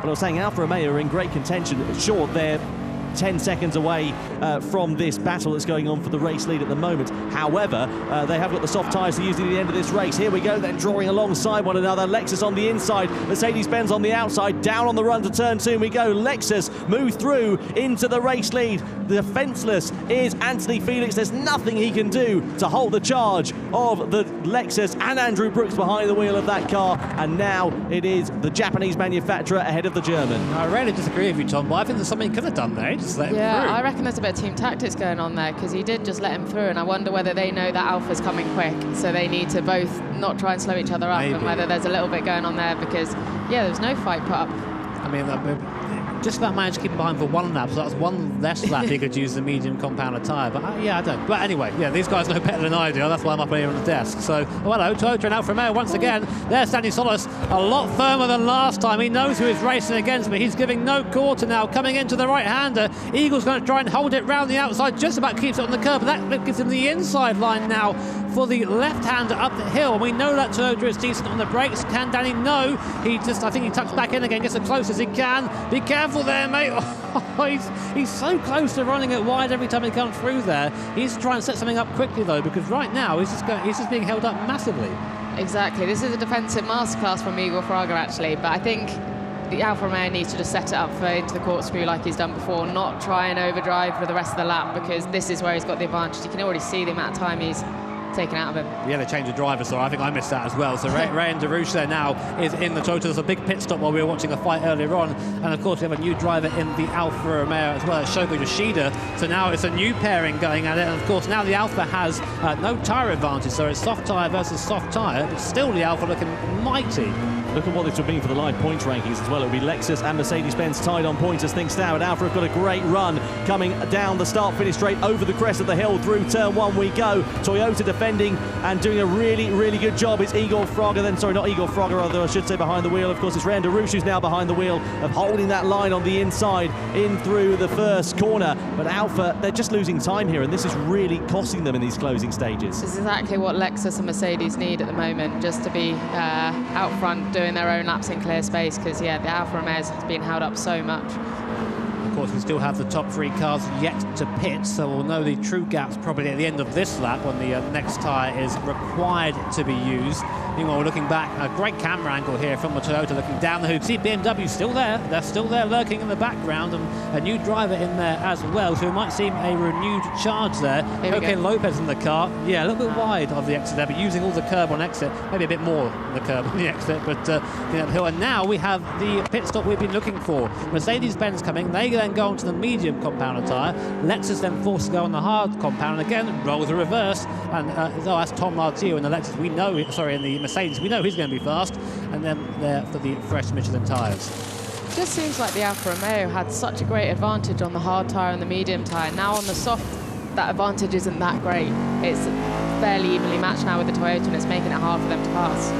Definitely, I'd agree with that. I think it's one of those situations where all these cars have such different characteristics, and some suit others better than most. Out of turn 2 we go, then out of the pit lane then for Mercedes-Benz and for Lexus. Ford also making their final stops in this race onto the medium compound of tyres. Now it is a straight fight for the race win, and can Toyota and Alfa Romeo work together maybe here in these closing stages?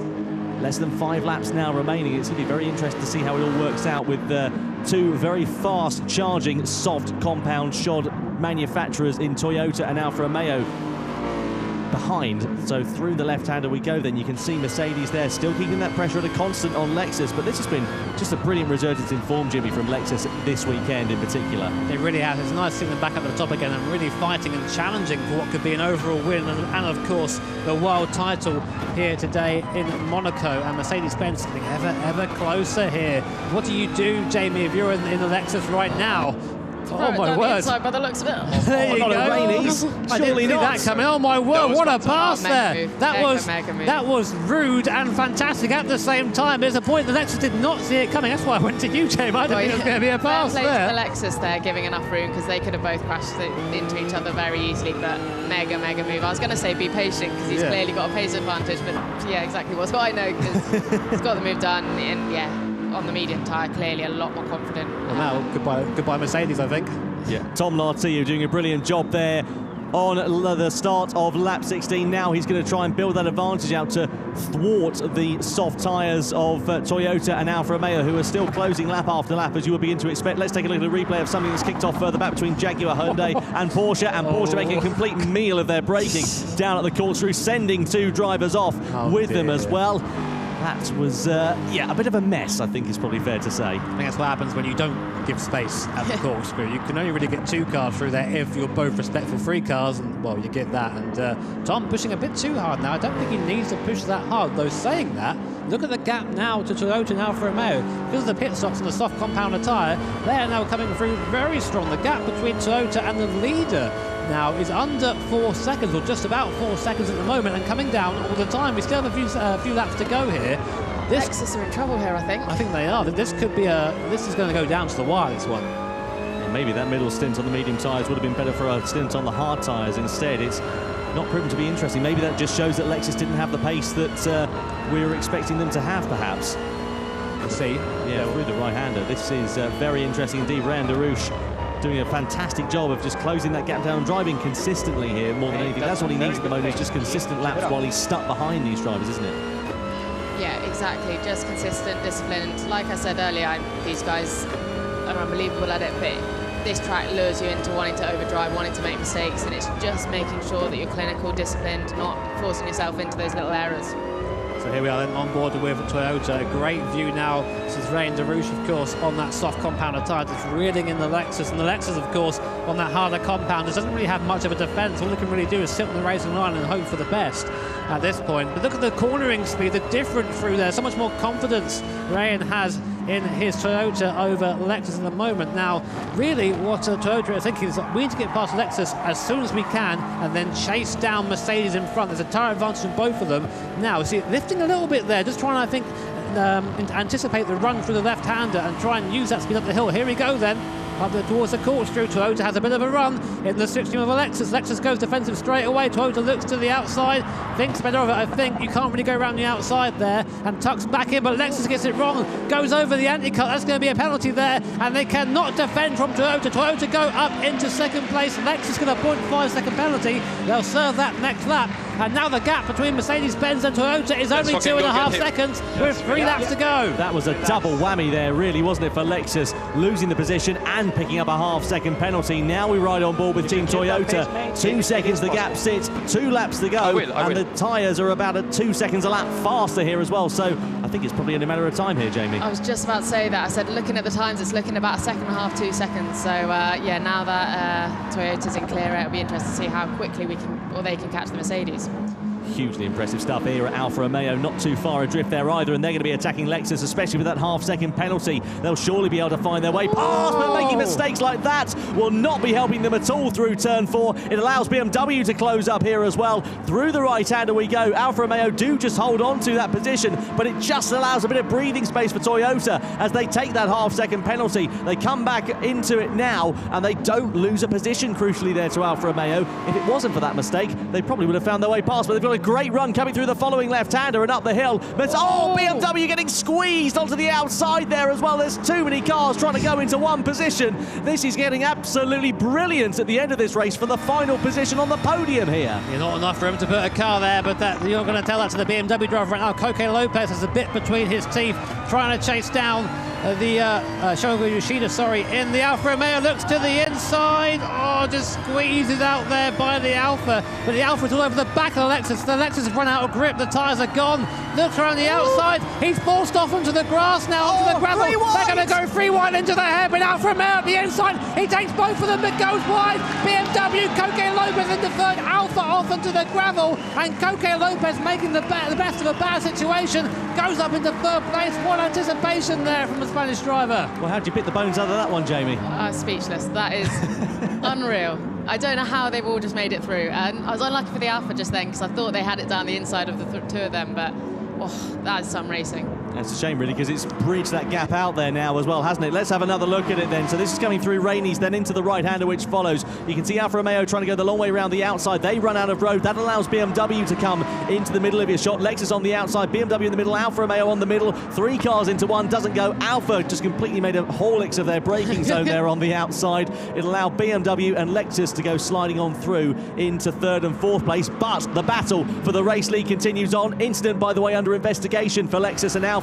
And here comes Team Toyota. They're going to try a move surely into the corkscrew, but Mercedes defend the line. Tom Lartiu using every ounce of talent that he has as they come down the 6-story drop through into Rainey's. This is getting absolutely brilliant, and it's setting us up hugely for the final lap in the Manufacturer Series for race 2. 2 Frenchmen now going at it, of course. No love lost on circuit, though. These guys are going to fight each other to the end. And we come round the hairpin for the penultimate time, and Derouche looks around the outside. He won't manage that. He's only going to get squeezed out wide there by the Mercedes-Benz, but now it's a drag race down towards T2, and Toyota has the slipstream, not quite the grunt no of the AMG Mercedes SLS in front as we come down for the final time. BMW be given a half-second penalty for track limits on this lap as well. There won't affect them too much in terms of position. This is what it will mean for the standings, though, if it sits this way between Mercedes and Toyota. But you sense that Toyota are going to try and have a lunge. He needs to be patient here, does Randaroos. Look at Lartiu taking the tighter line, defending it. There's contact into turn 4 as we go through now.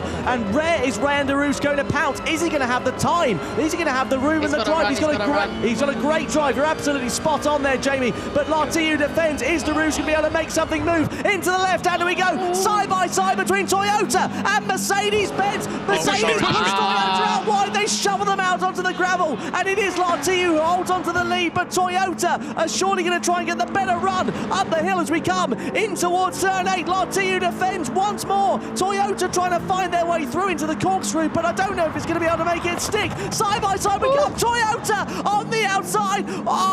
Nearly there for Toyota, but Mercedes-Benz do just hold on. Very well defended by Tom Lartiu, but it's not over just yet. We have one more corner, and I'm sure Rain can smell blood in the water. Comes around the second to last corner, has a bit of a run. It's a bit far back, though, for my liking. Tom Lartiu goes down the middle of the circuit, defends. Nowhere to go for Rain. He's going to try and cut back, use the speed of the Toyota on the outside, but no, he won't. We know the AMG's better in a straight line, and it's a drag race to the line, and just about Tom Lartiu, by the thinnest margin, comes home the victor of race 2. Toyota just couldn't quite get there, and Koke Lopez, in relative calm behind, comes home in 3rd position. The fast-charging Alfa in 4th, Lexus 5th, after just not being able to keep that hard tyre alive. Aston Martin 6th, Audi in 7th there, and that is about as hard to earn victory as you can get here, I think, in the GT World Tour events. 61 thousandths of a second separating Mercedes-Benz and Toyota to the line, and what that means for the grand final, for race 3 and then the grand final, is that race 3 they're going to be tied on points, Team Toyota and Team Mercedes-Benz. You can see the Mercedes-Benz team down there embracing one another after that one. Oh, that was just unbelievable. There is Adam Christodoulou, Mercedes Works driver down there. We'll be catching up with him a little bit later on here this evening. Keep an eye out for that. But what an unbelievable race there, Jamie. How do you piece all that together? They tried Toyota, didn't they? Yeah, to be fair, that was a defensive masterclass from the Mercedes. A bit aggressive at times, but absolutely perfect placement. You could tell that he knew exactly where to place the car, and the Toyota was trying, yet couldn't get past. But what a mega race. It's unbelievable, wasn't it there, Jimmy? What do you think? Have you gotten your breath back yet? I think you need to be aggressive when you're defending the here, though. You can see that just the pace advantage of a Toyota. I mean, what do you do there? You have to be so firm with it. And maybe it ran him wide a couple of times, I think. But it's racing. That's the fun part. Fair, wasn't it? Yeah, no, definitely don't think there was anything sort of that Stewart should be looking at. It was really good racing, very close. He gave him just enough room, did run him wide, but, you know, that's what we want to see. We want to see close racing. Up at the front. Yeah, let's have a look at some replays, shall we, then, from race 2 of the Manufacturer Series. So here it was down into T1. This is where Lexus made a bit of a mess of the braking zone into the side of BMW, subsequently into the side of Toyota, playing Skittles down at the second corner. Beautiful, they're making mistakes. Yeah. 26.8. Go on, mate. Go on. You're doing superb job here.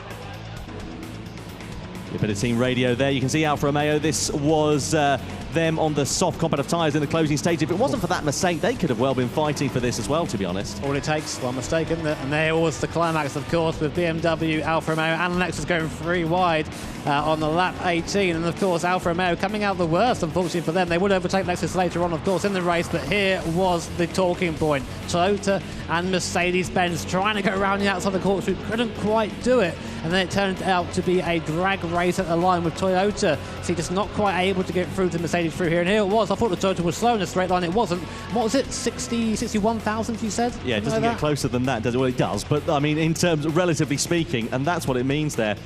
He's just saying, like, did I push you out? And he says, no, that was fair. Shake of the hands. They're happy at that. But, of course, you're going to be disappointed in defeat. But good to see the handshake afterwards. Yeah, Tom Larty, you're not doing too badly. And, well, there you go. A fellow Veloce driver doing good jobs out on track. Yeah, I'm rooting for all the right people today. So, yeah, honestly, goodness me. Well, let's take a look, shall we, at the race results from race 2 of the Manufacturer Series. Mercedes-Benz finished on top by the skin of their nose ahead of Toyota. Then BMW in 3rd. Alfa Romeo, if it hadn't been for that mistake, it could have been a different story. In 4th place, Lexus in 5th, Aston Martin, not bad for them. Damage limitation down in 6th place ahead of Audi, Ford, Jaguar, Porsche, Hyundai and Chevrolet down in 12th position. Well, that has set us up an absolute treat for race 3. Jamie Chadwick, well, I have to say, there's a future career for you in commentary if you ever fancy moving on from driving. My heart rate was going more then than I think it's done in any race I've ever done. You can replace Tom, it's fine. Oh, thanks very much for that. I appreciate that loyalty there. No, congratulations for this year and best of luck for 2020 as well. Cheers, thank you. Lovely stuff. Right, let's head over to Julia, shall we? I mean, if you're going to get usurped off a desk, it's got to be by Jamie Chadwick. I'm all right. I'm okay. Just go for it. You did a great job. That's brilliant. We'll replace Tom, maybe. We'll see. I'm down here with Adam Christodoulou. You were getting super involved in that. I had word from the floor that you were, like, heavily involved in giving a bit of coaching there. How did you find it? It's real nerve-wracking, just like being on the side and obviously watching. Generally, when I'm racing, I'm in the car, and of course, you're in the zone and you're in control of what's going to be happening. And so, whilst you're out, and I'm just sat there, just speaking to the boys, like I'm getting nervous, and like Philip said earlier, like my hands are sweaty, just gripping onto the mic and just watching the end of the race. So, no, the boys have been doing brilliantly. Like, so there's Bernal, Cody, and Anthony. They've been on the top of their game all the way through this, and of course, as we were talking, the strategy when the Lexus caught us up, we knew they were on the softer tyre. And so we said don't fight them, because we saw that the others were having a massive scrap, and this had given us quite a big lead at this point. So we decided, right, okay, let's just stay clean and see whether we can get the tow, and in the end it paid off. Obviously it was super close right at the end, but what great racing. Well, I mean, you do teach people how to race though as well, so it's quite, you're quite good at giving instruction, I would imagine. Well, yeah, so I would hope so. I hope so too. So no, I'm very lucky. I get to work with lots of young drivers that are coming up from karting into cars. So we've got dual controls in a lot of the cars that we teach in, and of course we're able to just fine-tune little things. Like these boys hadn't been to Laguna Seca before. The first time they got to try the track was yesterday, and so I was able to give a little bit of input because I was there earlier this year in February, March, and so that was my little 2 pence that I was able to chip in with. And of course it was just almond shaping, like turn two, basically just going in a little bit hotter, getting stopped in the middle, and make sure you get the exit. So you're fully fledged member of the team now, it seems. I reckon. Yeah, there you go. I feel like it. Sometime next year. Yeah. I was lucky enough to have a little go earlier on, and it was awesome being a part of it. And so anyway, so these boys are obviously they're miles quicker than I am on this game, but You never know. Put in a bit of work, you might do all right. Well, yeah, I need a little bit more practice. I didn't get too much notice before coming to this event, so I went and got myself a steering wheel. And I've been practicing all this Adam, week. Be prepared. That's what's going to happen. Well, look, thank you so much for chatting to us, and thanks for getting involved. We're actually going to throw now to a little video about how teamwork makes the dream work. I think that's one quite cool thing about motorsport is people don't realise, how much of a team sport it really is. They see obviously the driver, they see it as, an individual sport as such, which I guess it is, but at the same time it's a huge team sport. It's very important to be together as a group. You are nothing without your team. Teamwork in any sport is one of the most important aspects, basically. What you do behind the scenes that makes you so great. Like, you only see the very tip of the iceberg, basically, when they're working behind the scenes. This is all the build-up and the preparation that gets them to this stage. Trust is probably the big sort of thing I'll put above anything else. You've got to trust everyone in that team. You haven't got time to be second-guessing anyone's decisions. The dedication that everyone's got. Like, everyone's putting their blood, sweat and tears into it. And you've always got to have a good vibe with everyone. Without these guys, motorsport wouldn't be here. I think there is a fair bit of egoism in racing. You need to be thinking about yourself, even though you're in a team's environment. In the end, it's important that the BMW wins, in our case. But for me personally, I'm always hoping for the best result possible. That's where you've got to have the influence over the team. From a selfish driver point of view, you've got 2 or 3 cars in the team and then a whole team around you.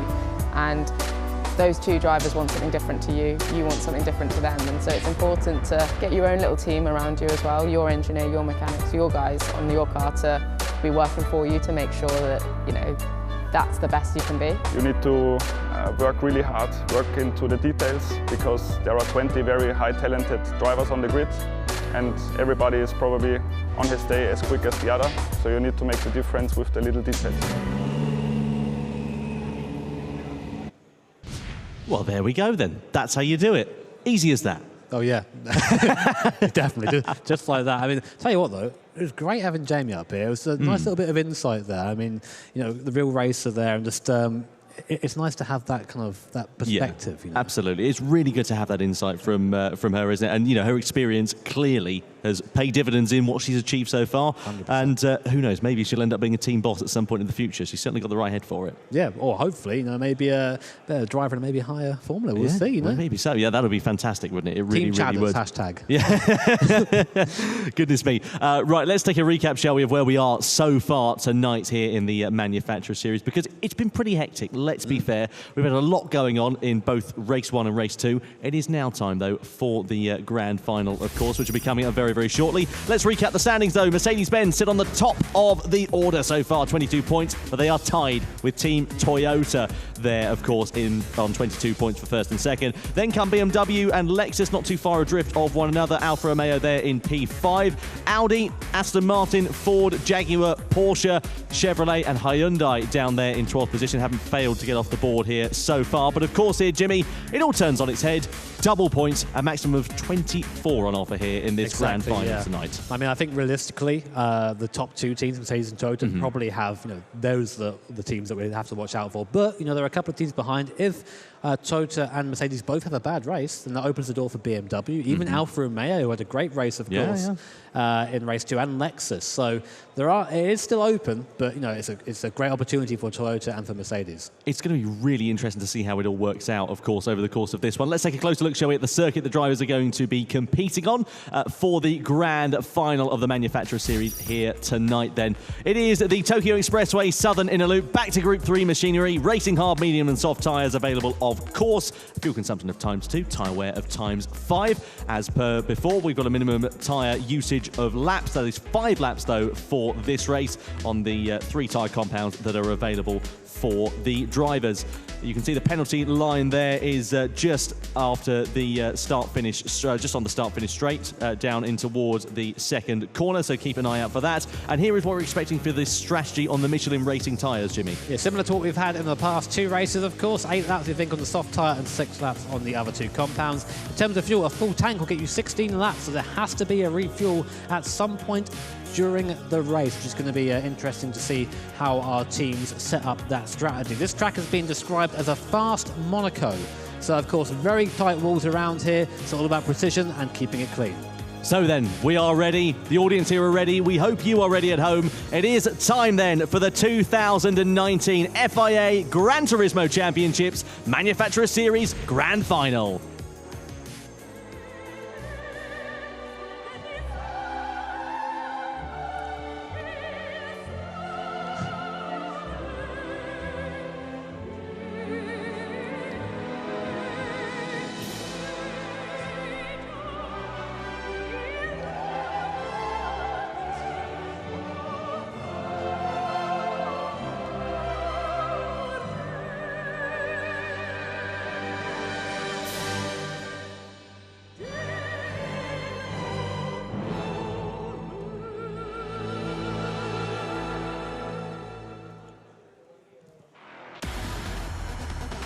Five World Tour events, one World Final.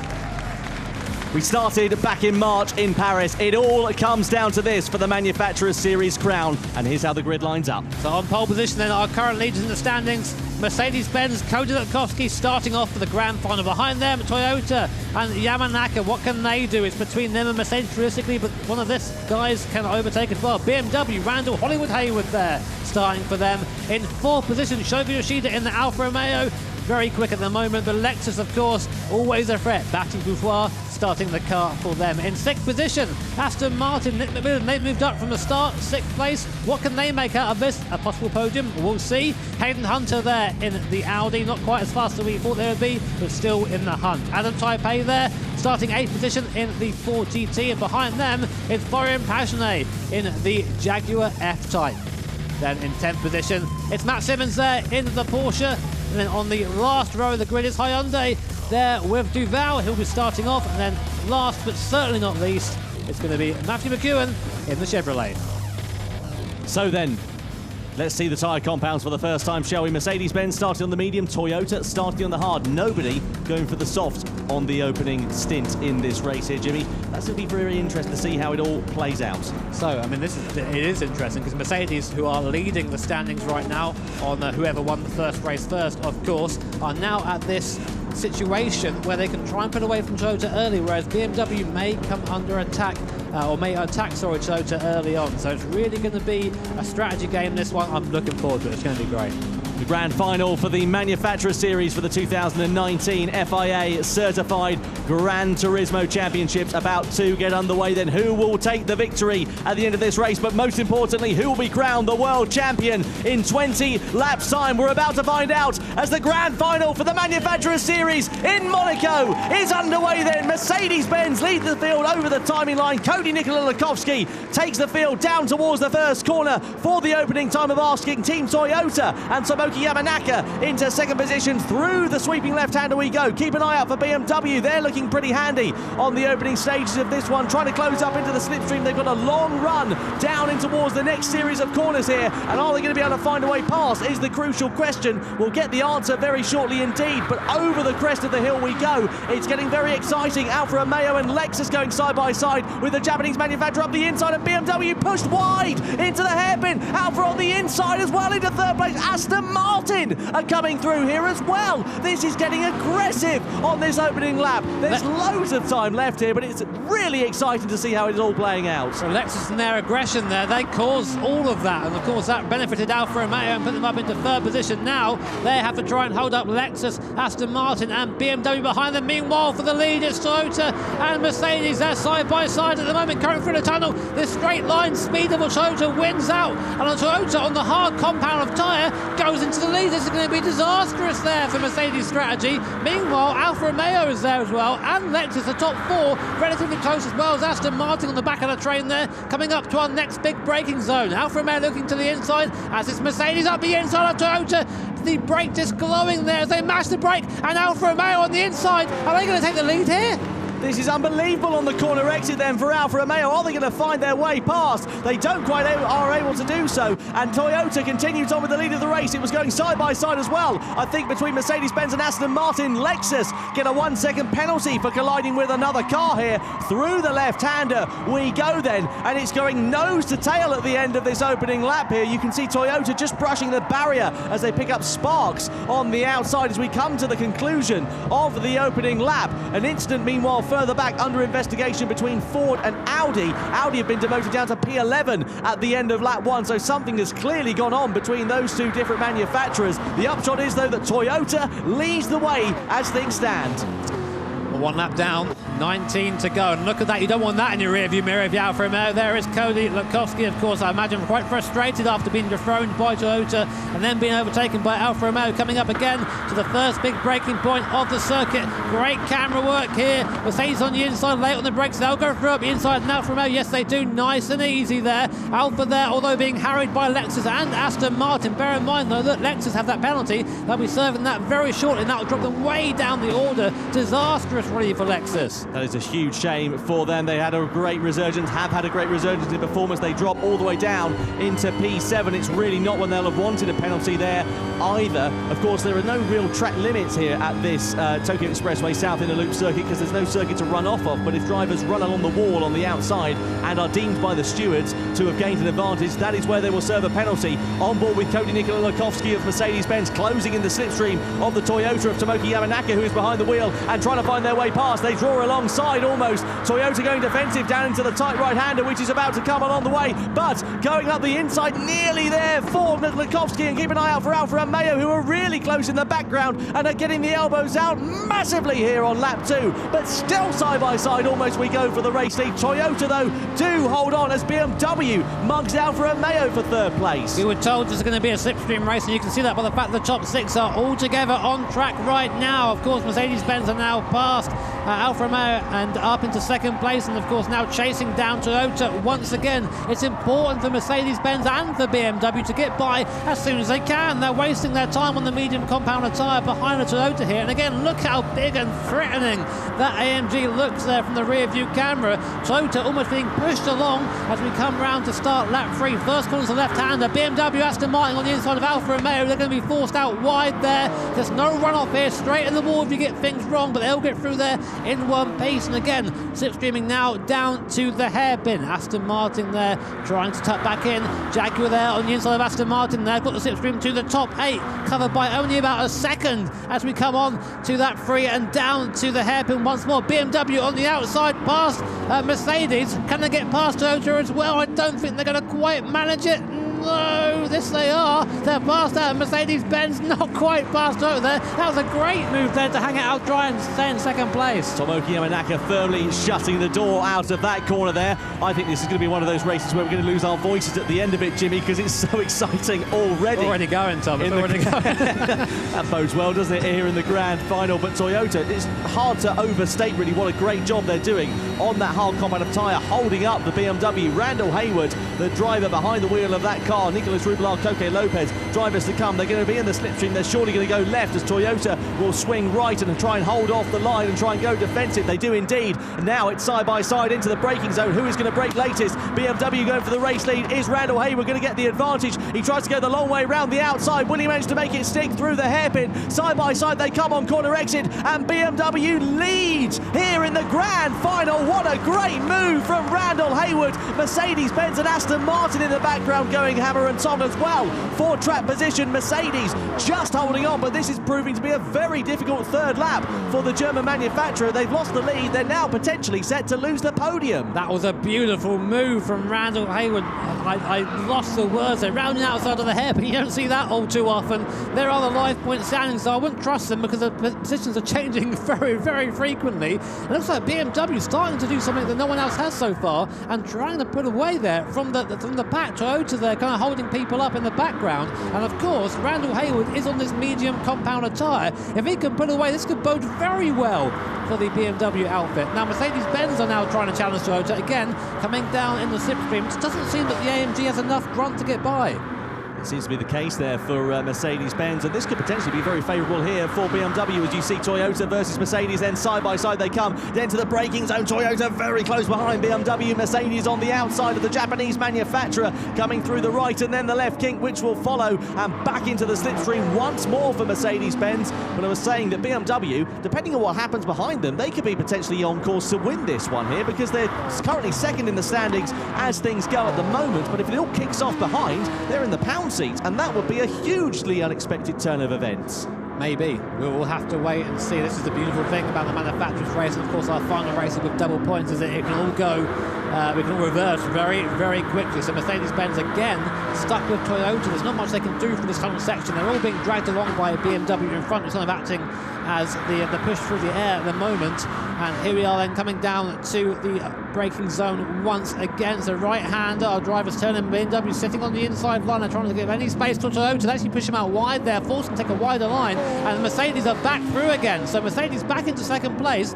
And importantly for them, they're past Toyota. Toyota, I think, were the cork in the bottle. If they can work together, and by they I mean BMW and Mercedes, then maybe they can start pulling away from this battle, because right now they've had 4 laps of just intense battling. And on that medium compounder tyre, that's doing them no favours. They need to be trying to pull away and not be stuck battling with those on the hard. We're not used to seeing this, really, are we, in the manufacturer series? We're used to seeing the field spreading out on the different tyre compounds, not running nose to tail, as they pretty much have been in one long snake. You can see an incident under investigation for Aston Martin and Lexus here.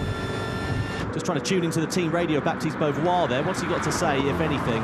Not too much, as we just give him a bit of silence there. Sadly, we missed on what he had to say, but he's doing a very good job behind the wheel at the moment is the Frenchman.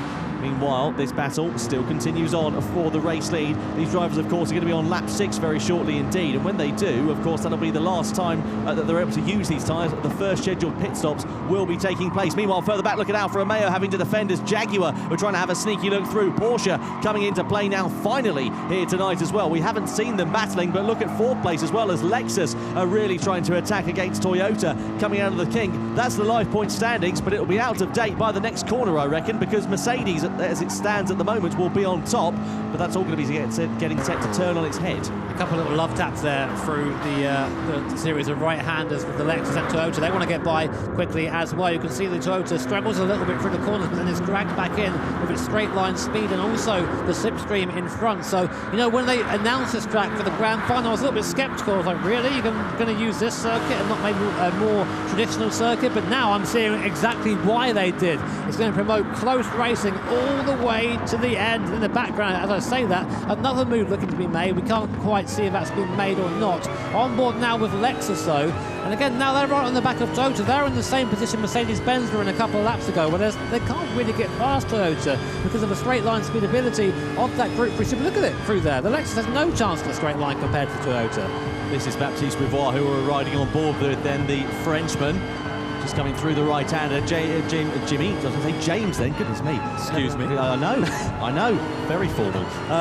He's doing an absolutely brilliant job here, Jimmy, isn't he? Just to try and close up onto the back of the Toyota. Damage limitation at this point here for Lexus. They're on the medium compound of tyres compared to the hard-shod Toyota. The good thing is for Toyota, they're getting that bogey tyre out of the way here in the opening stint. So they'll be on the medium and then the soft tyres, rather, I should say, in the closing stages. So that will really help them out here. Things we say bogey tyre, but I don't think it matters too much when you have a slipstream round here. You can just pull that time back in again. It takes a while to get out of the draft. And Mercedes-Benz and BMW now are going to fight coming down into the right-handers again. BMW just trying to stay, I think, at the front of the field right now and keep ahead of Toyota and Lexus. So the top 4 now starting to pull away from the rest of the pack. Alfa Romeo are still there just about in the background, starting to fill out a draft range. Once you fill out a draft range, that's when I think the gaps are going to start coming up again. That's why we have a top 4 breakaway at the moment.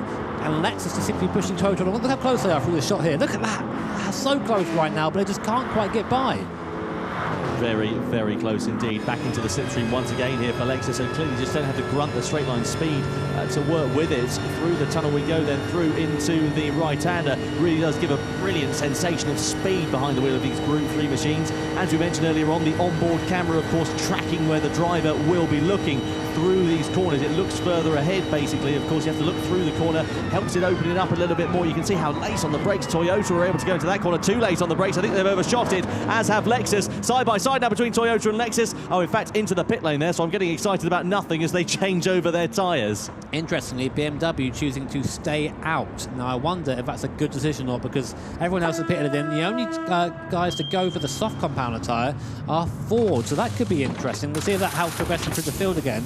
The BMW opting to stay out one more lap, so they won't have a draft from anyone around him. We'll see what sort of difference that makes. There are the strategies that we think we're going to see, but BMW said, nah, we aren't going to do that, so they don't actually fit into any of our Michelin tyre strategies down there. So thank you very much, guys, for ruining our graphic. But Mercedes-Benz will lead those who have stopped so far. There is the fuel consumption graphic as well, just letting you know that it's only 16 laps you can get out of the full tank around here, so there has to be a fuel refill at some point.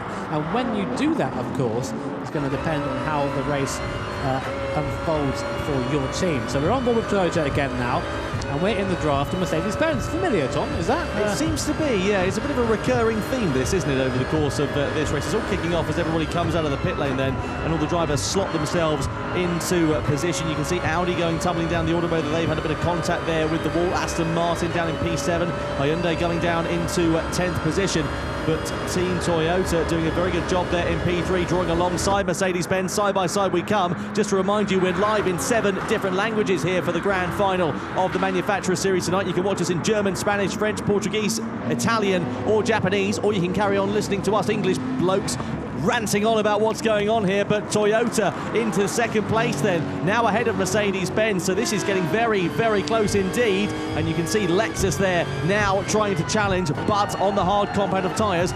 In theory, though, they're in the same boat as Mercedes-Benz, but as you said, Jimmy, it's kind of null and void with that slipstream. I was going to say, I wonder how the Japanese guys are reacting to the fact Toyota just gone up to second place, but they look their normal, calm selves. They're the only ones sitting. It's just a day at the office for them. BMW in. So they're into the pits now, so we're going to see what that has kind of cost them, or if it has cost them. So Nico Rubelar is going to be getting in the seat now. We know how fast a Chilean driver is, but that was a good drive there by Randall Haywood there, old Hollywood Haywood as he's been come to know, and he's very happy with that. Just gives a shake of the hand with Philip Eng as well. Of course, he's here to oversee the operations for BMW, and out comes the BMW just behind Toyota. Will they have the speed to stay ahead of Lexus?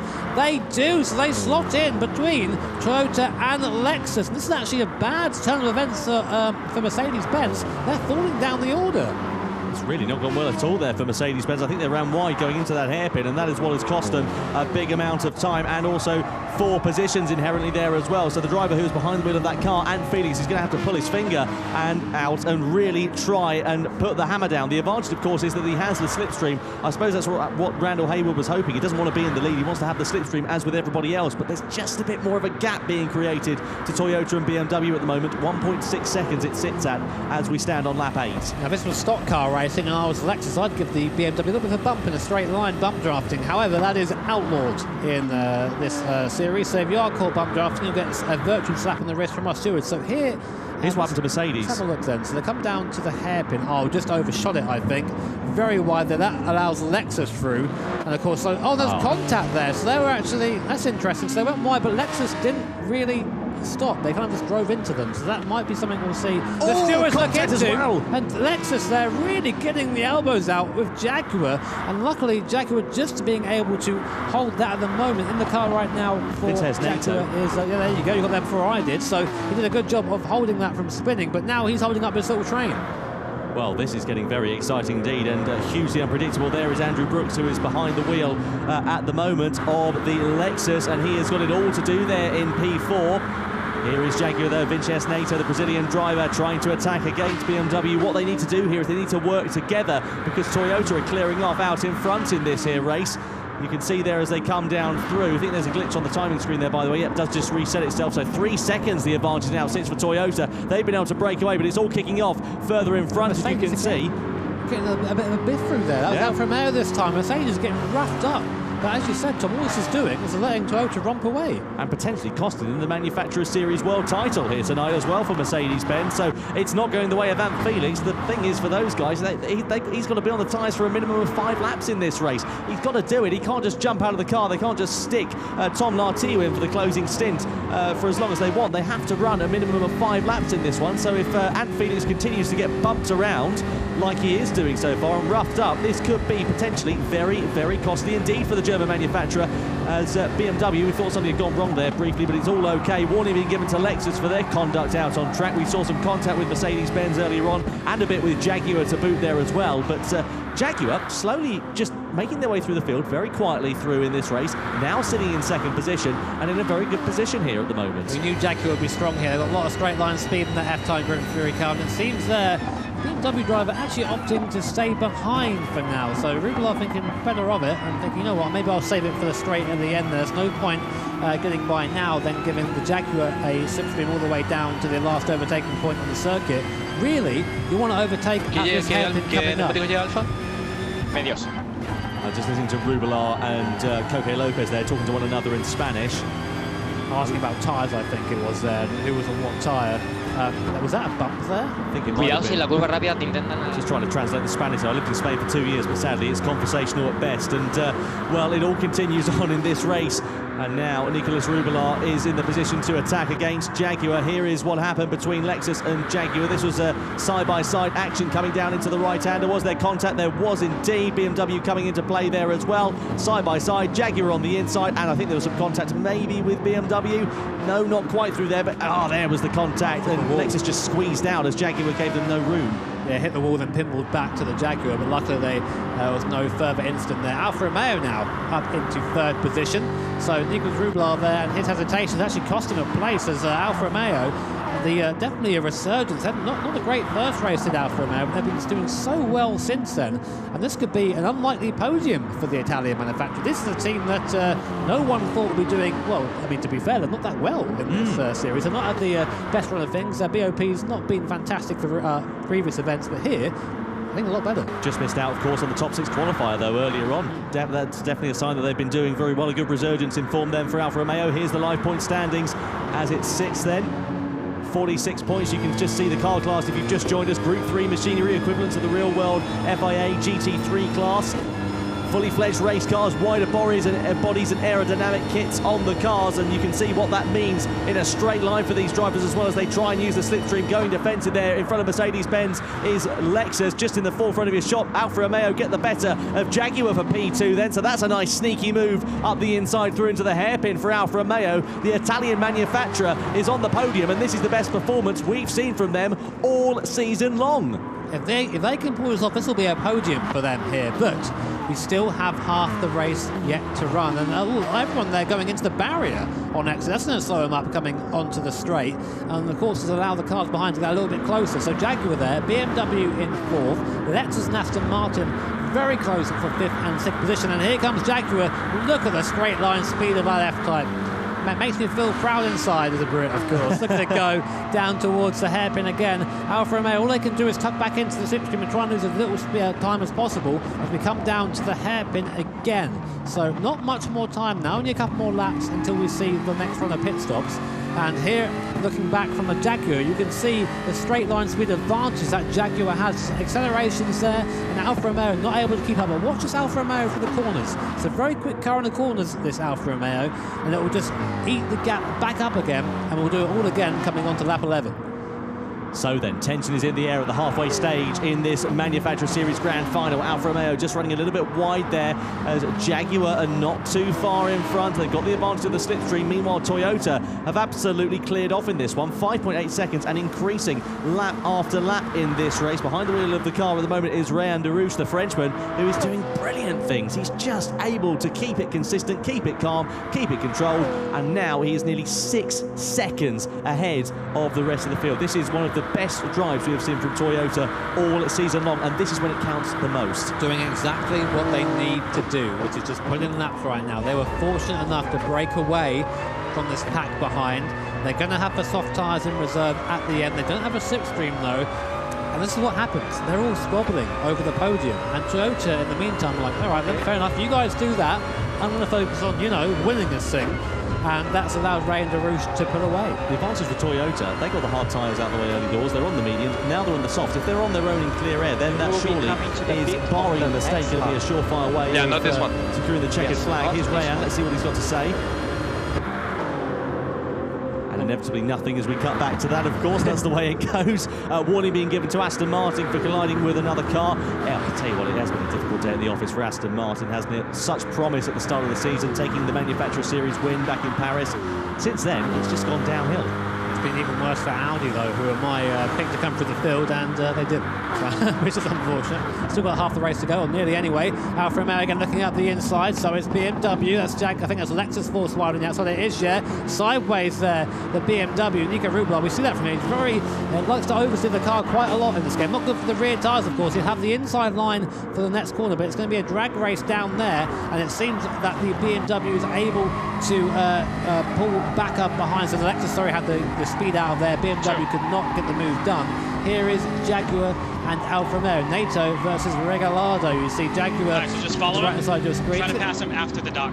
So trying to pass him after the dock. So the dock being the bit at the bottom there, the area. So maybe you said try and pass him at the hairpins. What I was Everyone saying got to the softs, right?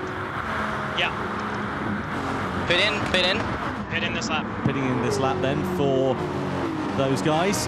So everybody else will be following suit as they all continue on the same strategy within this race. It's getting very interesting indeed. I tell you what, Hyundai have an absolute shocker here tonight as well. Down in 12th place, 14.2 seconds off the rest of the field, off of the back of Audi. Tell you what though, this goes from 2nd to 11th, this train right now, so it's definitely far from over from anyone in this little train at the moment. One slip up from anybody and positions could change just like that. So looking back again from Jaguar. Now, we've heard the instructions for Regalado. He's been told, try and pass him coming up to the hairpin on your in-lap. Don't let him come into the pits before you, because otherwise he might be slow in, he might slow us up more, and we want to try and go after Toyota, but at this stage, 7 seconds, it's going to be a very hard ask for anyone closer down, especially as it's going to be on the soft compound tyre at the end. I guess it's going to be on that soft compound, Igor Fraga. Precisely, we know what Igor Fraga can do with a clear track and a soft tyre, that is for sure. So let's see how it all plays out. Down into the hairpin, Ray and Darush. I tell you what, he has just driven superbly. I think it's so hard to overstate how well he's done.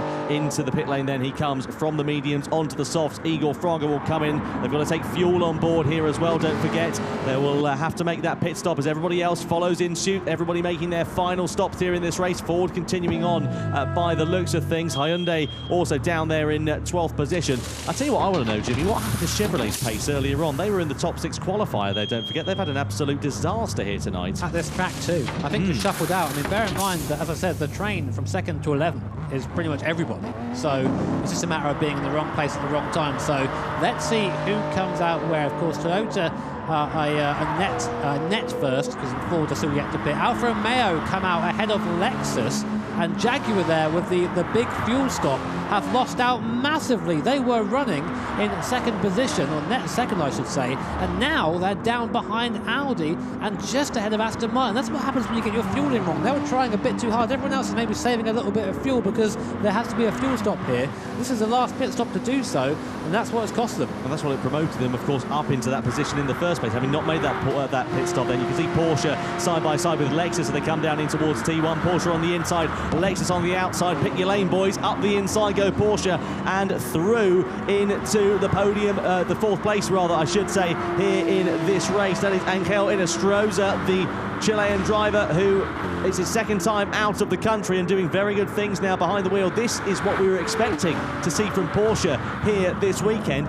It's not been their way at all. They're out of contention for the overall Manufacturer Series Championship, and that's at the cost of 2 very poor first races for the team. Now finally they're coming good, but it's a bit too little too late. Speaking of coming good, a team that need to come good in the closing stages of this one now is Team Mercedes-Benz, and the man behind the wheel, Tom Lartiu, he knows how to come good. He needs to get through straight away. He needs to get up into 2nd place he is not going to be catching Toyota, I don't think. I'm not sure that's going to be possible, even with this draft train. But the thing is, right, when everyone's on the soft tyre, no one's on the soft tyre. Neutralise them. We all have the same level of grip from those soft compounded tyre. It would like to be Ford who won't be on the soft compounded tyre. So here comes Tom Martillo there. He gets a great run coming out of the tunnel. Looks to the inside of Lexus. He has to run, and there's contact between the two. And Mercedes-Benz, I think, forced into the wall there, but still managed to go through. Now looking up the inside of Porsche. Chevrolet coming through in the background too as well. And there it is, right on the rear quarter panel of that Lexus. It's going to be again another drag race here. And I think Tom has it in the Mercedes-Benz. He'll come back onto the racing line to defend, but they're all over the track behind him.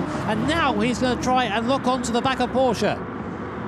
Through into the right-hander we go then, running nose to tail. This is what the slipstream does in this race. We knew it was going to be that way, and it's proven to be hugely exciting here, and this could potentially help Mercedes-Benz. They are a bit too far to close up onto the back of Toyota. You might see, of course, Ford leading the race, but they haven't made their final pit stop here in this one. They've got to go onto another compound of tyres and will drop inherently down the order. So this is effectively the fight for second position here in this race. Here is Alfa Romeo, though, with Porsche all up their chuffer, trying to find their way past into the left-hander of turn one. No opportunity presenting itself there thus far. You can see the incident between Mercedes-Benz and Lexus under investigation there. What do you think on that one there, Jimmy? I know we only saw it briefly. Yeah, well, there you go, just a warning there. I think moving a little bit. Now here comes Porsche and Mercedes-Benz. Mercedes-Benz kind of stuck in behind Alfa Romeo there. They can't go for the move just yet. Tom showing a little bit of patience. God. And wide there. Alfa Romeo forced wide and into Porsche. And now they're getting pushed out by Lexus too. Into the wall, just about tucked back in time. And on the outside there, I think that's BMW who touched the wall. And just like that, Danny Solis goes from third down to fifth position, but now he'll have the slipstream. I was going to say, if there's anyone I don't want to be right now, it's Danny Solis, and that's why. You are the first person at the top of the line. Everyone wants to be there, and Tom Martillo straight away goes up into third position. 10 seconds, though, to Toyota. Ford make their final pit stop, then onto the medium compound of tyres. Toyota will take over at the front in this race, and they are doing great things out there. Igor Fraga is doing brilliant stuff. 10 seconds the advantage it sits now, and only 6 laps, soon to become 5 from home here at the Tokyo Expressway. Moving further back, though, you can see it's all kicking off further behind, though. And Tom Martillo, he's like a squirrel up a tree at the moment, trying to pull away from these guys. He's just trying to pull the pin, but he's just got no opportunity to do so with the drivers behind, holding onto that slipstream. You can see Ford there trying to attack as they came through. So they obviously made their fuel pit stop earlier on, and they've now emerged right in this fight in the closing stages. That's a great call there for Ford. They've now put themselves right in the middle of this squabble for second position. They're going to come out ahead. Oh, and saying that, they've made a mistake into the wall, and BMW. Oh, BMW suffered greatly there trying to avoid that, and Ford, from a fantastic strategic decision, had a big mistake coming out the pits, and of course that allowed Alfa Romeo and Lexus back through again, and that's actually created a little bit of a gap between the 5th place and 6th and 7th behind, so that might have broken the train. So then, Armin Nagakar makes a mistake coming out of the pit lane then. We thought they'd be a bit more out of position than they are therefore, but if it wasn't for that mistake, we could have potentially seen them fighting for the podium. There's still 5 laps remaining. We may still see them fighting for the podium. Over the brow of the hill we go into the dockyard section then. Through into that corner we go, everybody taking it very nicely. Incident under investigation, as you can see, between Ford, Alfa Romeo, BMW and Lexus. Well, the steward's going to have to decipher that one and unravel it and see what the cause of that there was. Let's have another look at it here, Jimmy. What do you think? So watch the Ford here, just gets it wrong, bounces off the wall into the Lexus, and yeah, they were slow off the corner. BMW just didn't see them, they were unsighted, and went into the back of them and slowed them right down. Of course, put them now down into 11th position, right at the back of this train that we've been seeing for the entire race. It's so great to have such close racing, of course, but I just wish that Toyota were a bit closer. So, if things ended as they were, Lexus would just about inherit the podium. So this fight now for 3rd and 4th between Lexus and between Alfa Romeo, that is everything. That is to the last step on the podium. So then, let's see what is going to happen in the closing stages of this race. Alfa Romeo really very, very much in contention for a top 3 finish in this race, and potentially in the final Manufacturer Series standings of 2019. It's going to be exciting to see how it all plays out. No further action there. I think the right call from the stewards. Racing incident, nothing more that can be done. Annoying, of course, if you're BMW, but those things happen in racing sometimes. Again, on board with Danny Solis, you can see just how hard he's concentrating. Again, heart beating out of his chest. I think he knows if they beat Lexus, they're going to be on the podium here at the grand final of the Manufacturer Series. And look to the outside there, coming down the long run to the left-hander. Let's see what he says. Of course, it stops as soon as we stop talking ourselves. Goes round the outside of a Lexus there, gets that move done. The Lexus slow coming up to that corner. What they need now is to get onto the back of the Mercedes-Benz. They need that draft. They need to be pulled along. Again, this third and fourth battle, whoever finishes in front out of Alfa Romeo and the Lexus will take the last step of the podium, with seemingly the first two already decided.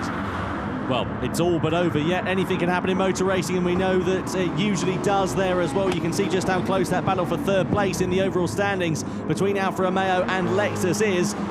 29 versus 28, 1 point would separate them come the checkered flag, but we're now coming over the timing line once again, or will be very shortly indeed, for these drivers.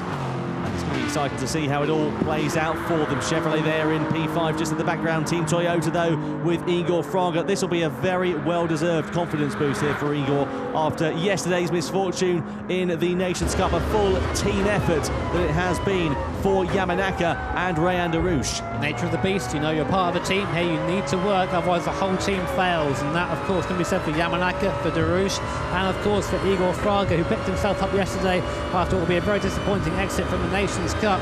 Right now, all he has to do is drive to the end. There's not really much pressure on the Brazilian driver. The only person who can ruin this race for him is him. So he needs to be very careful in these last few laps. Again, the squabbling still going on. Where did Chevrolet come from? They've come out of nowhere. The Corvette there, speeding up through the field, and contact there of Alfa Romeo. Now, the thing is, right, you're Alfa Romeo. All you're concentrating is on Lexus. It doesn't matter really what Chevy does. Lexus sideways there in the background, just about gathering it back up again. You don't want to be sideways around here. It was all kicking off further back as well. Porsche Jaguar versus Ford.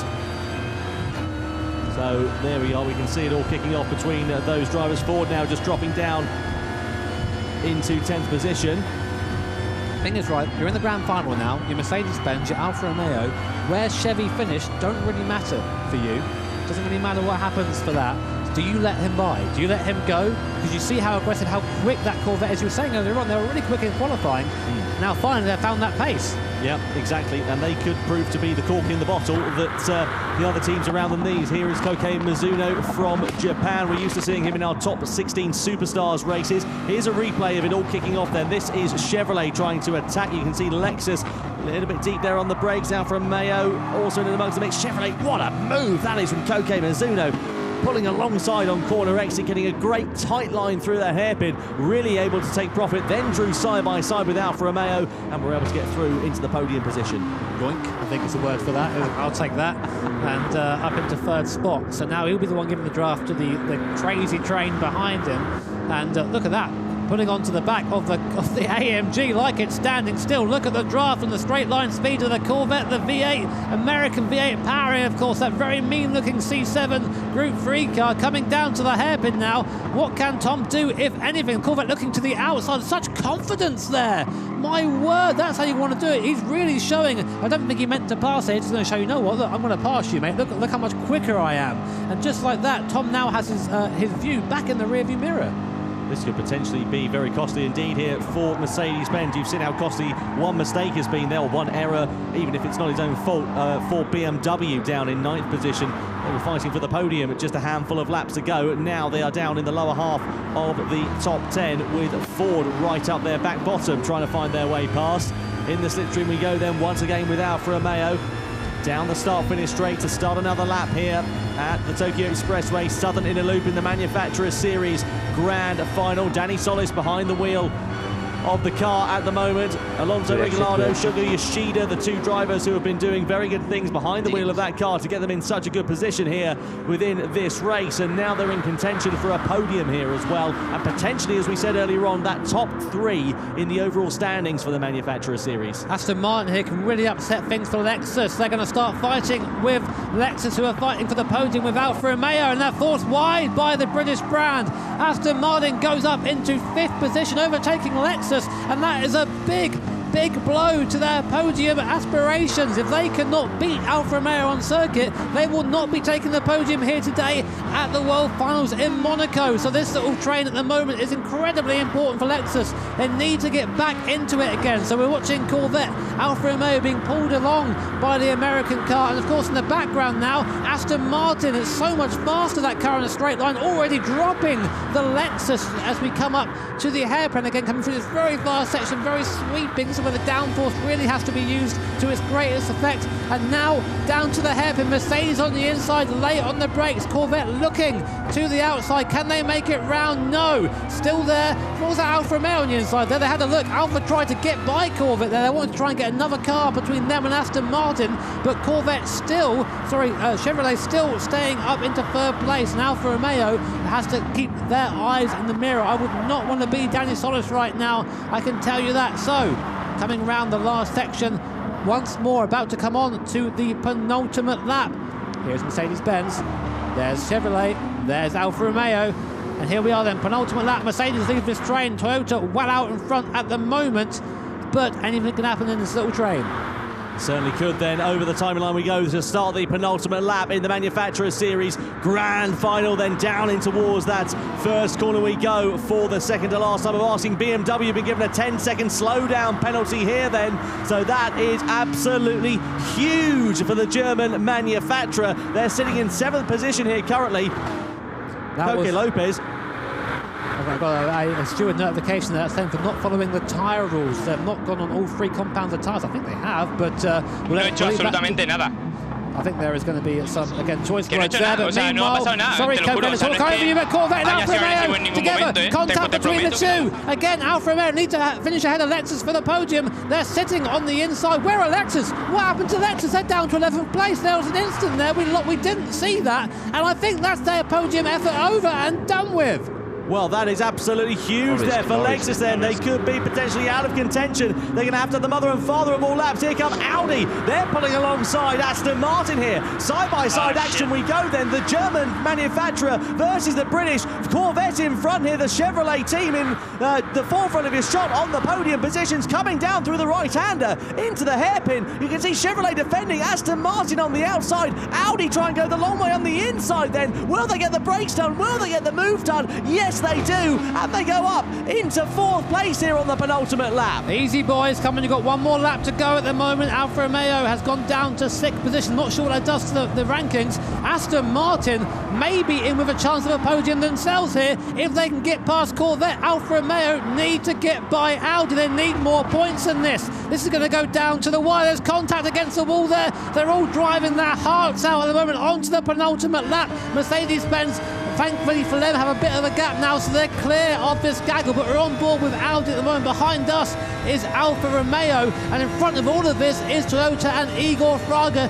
This is going to come down to the line to who gets the last step of the podium. I tell you what, my heart is beating out of my chest more than when I watched the Rugby World Final a few weeks ago. This is absolutely fantastic in the Manufacturer Series Manufacturer Series Cup then. Here we go then, side-by-side action between the Audi and the Aston Martin. 4th position Chevrolet on the outside as we come down into the dock section then for the last time of asking. 3 wide with Aston on the inside. Look at that, absolutely brilliant. Audi on the outside, Chevrolet come through, and also here at Alfa Romeo on the inside. They clip the wall though, that's going to compromise their drive, and Chevrolet is surely going to try and take profit here, but they do draw side by side. Audi into 3rd place, Aston into 4th, and Chevrolet sit P5. It's going to be a high-speed game of chess now as we come through the last part of the course for the last time. Martin Gray with a bit of a smile on his face, I think hiding his frustration. But I say that Audi right now, if they stay where they are, they will take the last place in the podium. It's Audi and Aston Martin side by side. Alfa Romeo there too, as are Corvette. Aston Martin better head into 3rd place. Audi, they're trying any way to get around.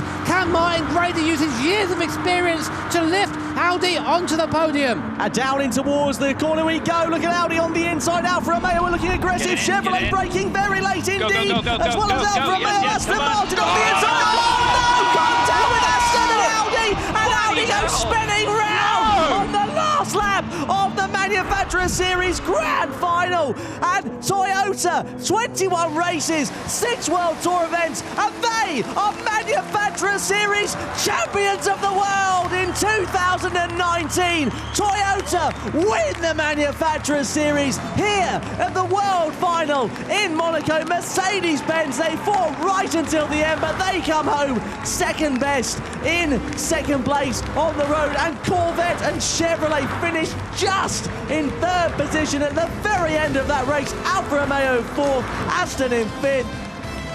Ford in 6th, Jaguar 7th, Porsche in 8th, Lexus a disconsolate 9th, not as disconsolate though as Audi down in P10, BMW in 11th and Hyundai down in 12th place. Well, I apologise for my voice cracking right at the very end of that one, but that was hugely exciting. And I tell you what, Martin Grady, he is going to have a face as sombre as well. The mood in the Audi camp down there, I think, is fair to say. Yeah, dejected Martin Grady there, and straight away you see the driver, I think, of the other car coming over to say, I'm so sorry, that's not what I meant to happen at all. I think there were so many position changes going on. I think that means we have Toyota, Mercedes, and Alfa Romeo, our last podium spot. Do not hold me to that. I'm sure there's going to be some sort of investigation going on after the race. Yeah, I think you could be right. I'm not sure if that'll affect things or not, but we're going to have to wait and see. But you can't help but feel there for Audi. They came flying back through the field there. Martin Grady on a mission. That was so close to being their podium, but we'll see. I've just heard in my ear from Race Direction, no penalties being given following that incident there at the moment. We'll wait to see if that is indeed final confirmation. Let's take a look, shall we, at replays from the Manufacturers Series grand final here in Monaco. I mean, that was just so hectic towards the end there. It's kind of inevitable, really. Something was going to kick off. It's just such a shame the way it did, really. You know, Alfa Romeo in the wrong place at the wrong time. Aston Martin and Audi coming together. They didn't deserve that. You know, as you said, their ascension through the field was pretty spectacular. And it's just sometimes the way it works out, isn't it? Well, here are some replays of that fairly eventful Manufacturers Series final here. It was Mercedes and Toyota at the start who were squabbling for position. Toyota trying to get by on the hard compound of tyre and therefore slow Mercedes up on their faster compound. Managed it on lap 1, but the fight will go on for a few more laps. Here's Lexus and Mercedes. And this is where Mercedes middle stint weren't too quick. Okay, so when the gap is around 3 seconds, I think you can start to save a little bit of fuel if needed. Copy. Well, there you go, enough of an advantage for them to start saving fuel for Team Toyota. No such thoughts going through the minds of these guys in the mid-stage of the race, I'm sure, between Alfa Romeo and Jaguar here, as well as BMW, as they were squabbling for the podium positions. Hugely exciting stuff it was here on lap 14. It all kicked off. There was Ford going into the barrier and BMW as well. BMW, yes, BMW, yes, yes. BMW is down, yes. Okay. Dirico, I have to go there, Go there. Dirico is a fuel map 3. Yeah, but what's his fuel? 21%. 21? I'm at 26. I'm good. Team radio there for Danny Solis. Meanwhile, here is it all kicking off on the last lap. Jimmy, just talk us through this quickly. This was a tricky one to call there. So actually, you know what? I'm not sure if he did that on his own. He came across, so the contact was there, but it's hard to say. But of course, none of that mattered to these guys. Toyota taking an easy victory. Second for Mercedes. Chevrolet there. I would say Corvette. Third on the road. Now for Romeo, fourth. I'm looking forward to seeing these final point standings, and that's what it means to Igor Fraga and the Toyota team. Is saying thank you to the team, thank you so much. I think now, hopefully, we're going to have some final points, he says, maybe? Despair to elation for Igor Fraga. Quite. We'll get that for you in a few moments' time. It's just a few little things taking place after the race. You know how it was. It's so hectic after that. Everyone's got to get everything ready, and the graphics machine is probably conked out after trying to work out all the different position changes in that one, because that was just so mad towards the end there. You got to feel for Audi. But I tell you what, as I said, despair from elation for Igor Fraga. 24 hours ago, you know, down on the bottom rung of the ladder, really, out of race 1, out of the Nations Cup. 24 hours later, on the top step, Manufacturer Series champions. Well, yeah, I mean, hopefully for them. But it's been good for Igor, I think. But I think we're ready for Julia. I assume she has some people to speak to. Some people to speak to. I only have Team Toyota. How are you doing, guys? Really good. Yeah, you all look very warm. Yeah. Like, are you sweating? Yeah, a lot. The race was really close as well, especially the second race B. Yes. Crazy. That was mad. Everyone was jumping out of their seats. And obviously the final race, it was very, very intense. Like, how did you keep that focus going? We keep the focus going by thinking the title was just in front of us, and we kept pushing, thinking about the trophy, and here we are. You were imagining the trophy. How do you feel right now? You look very excited, and I'm very happy for you.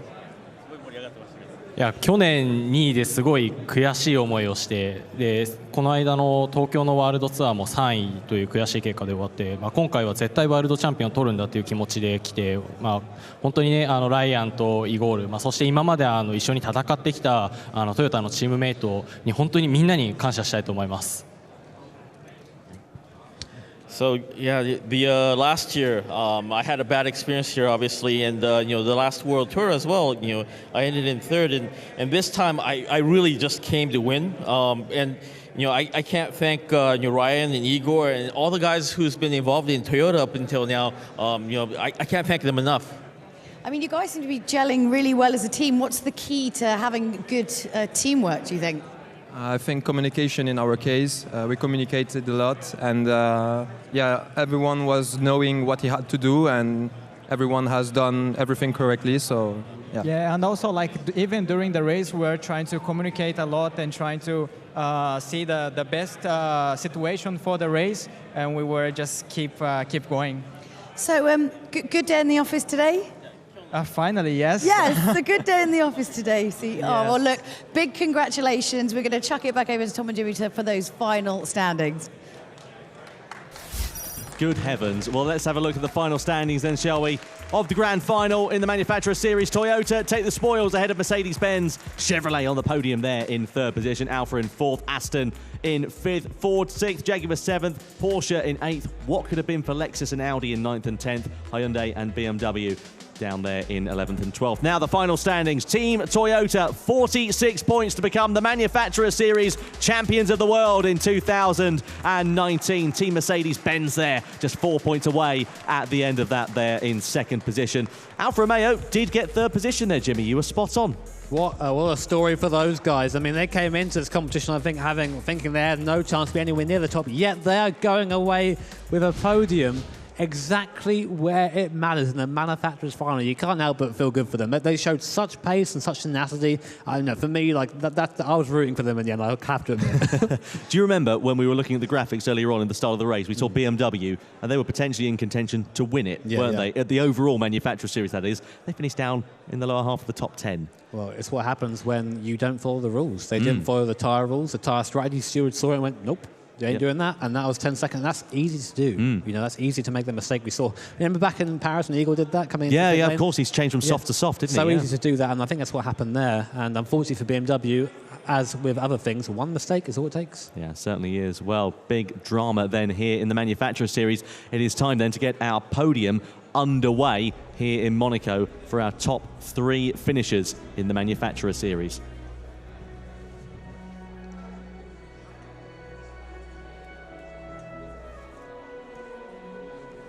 In third place in the Manufacturer Series in 2019. Making their way onto the podium is Team Alfa Romeo. Daniel Solis, Alonso Regalado and Shogo Yoshida.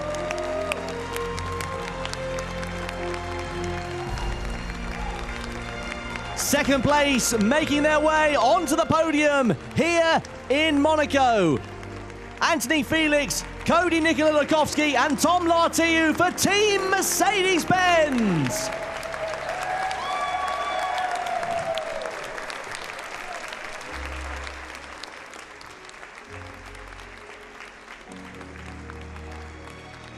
Ladies and gentlemen, your 2019 FIA Gran Turismo Championships Manufacturer Series champions Igor Fraga, Tomoki Yamanaka and Ryan Darouche for Team Toyota!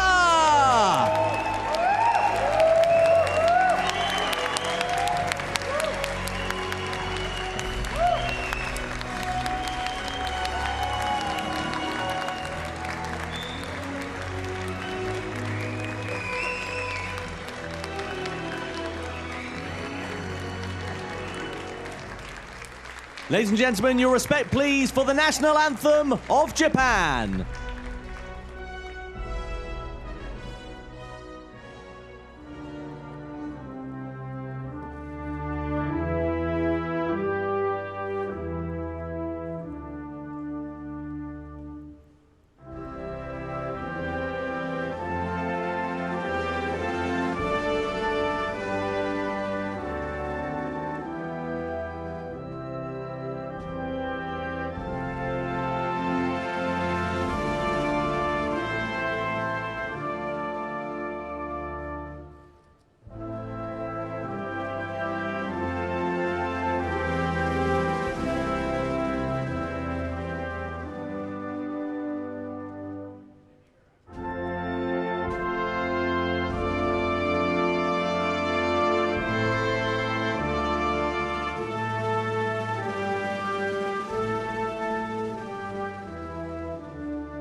The top 3 finishers in the 2019 FIA Gran Turismo Championships Manufacturer Series. Presenting the trophy to the 3rd place team of Alfa Romeo, James Dimmock, Michelin Esports Motorsport Manager.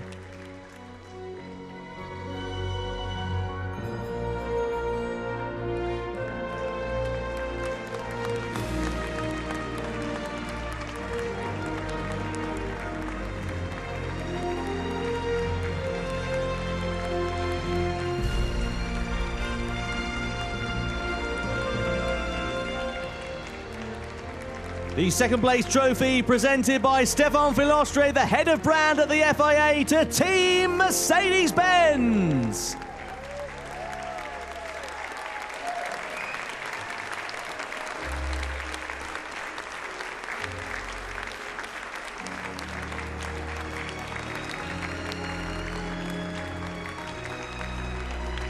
And now we have the watches for the winning team on behalf of Tag Heuer, the official timing partner for GT Sport, presented by Olivier Valeri, sports sponsorship from Tag Heuer.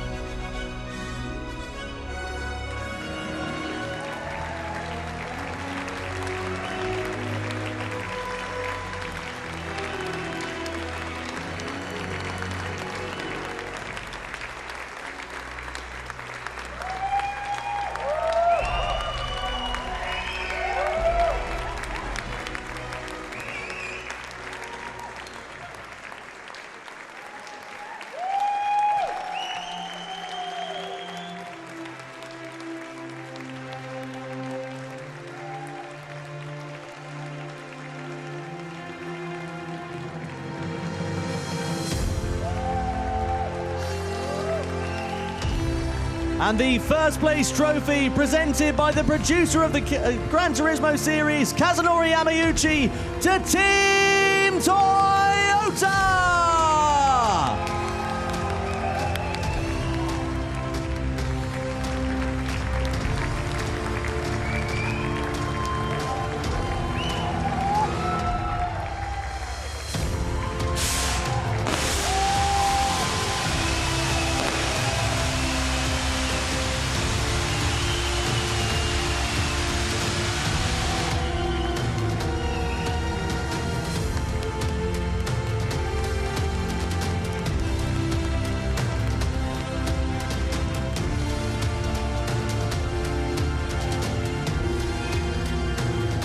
Tomoki Yamanaka,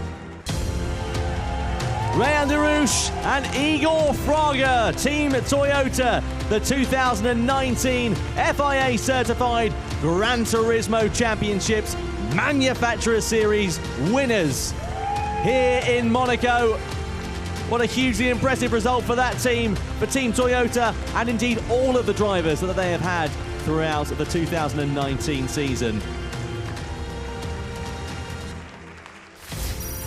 Thank you so much for joining us here tonight for the 2019 FIA Certified Gran Turismo Championships Manufacturer Series. Thank you to Julia Hardy, to Jimmy Broadbent alongside me. Thank you to you for watching at home. Please join us on the Extra Lap post show coming up very, very shortly, where we will review all the action from the Manufacturer Series and talk to our newly crowned champions here tonight in Monaco. We hope you enjoyed it, and we'll see you in about 10 minutes' time for the Extra Lap post show here in Monaco.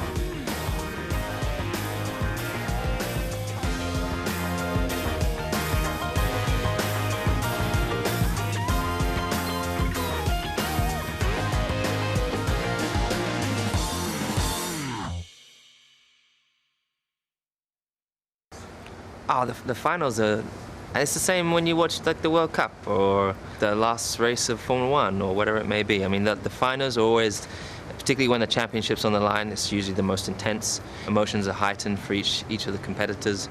And so this challenge now is going to be the best race, and you're going to get to see the drivers having progressed over the time. They're at their best. But again, some may falter under the pressure and some will cope with it better. So that's really why it's the best.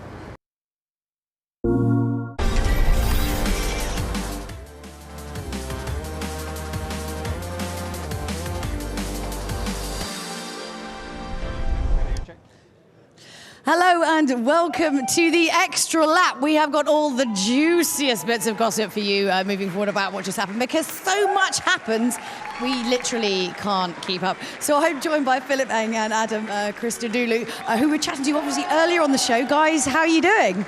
Yeah, good. That was pretty wild. Right? I mean, this is like your first one.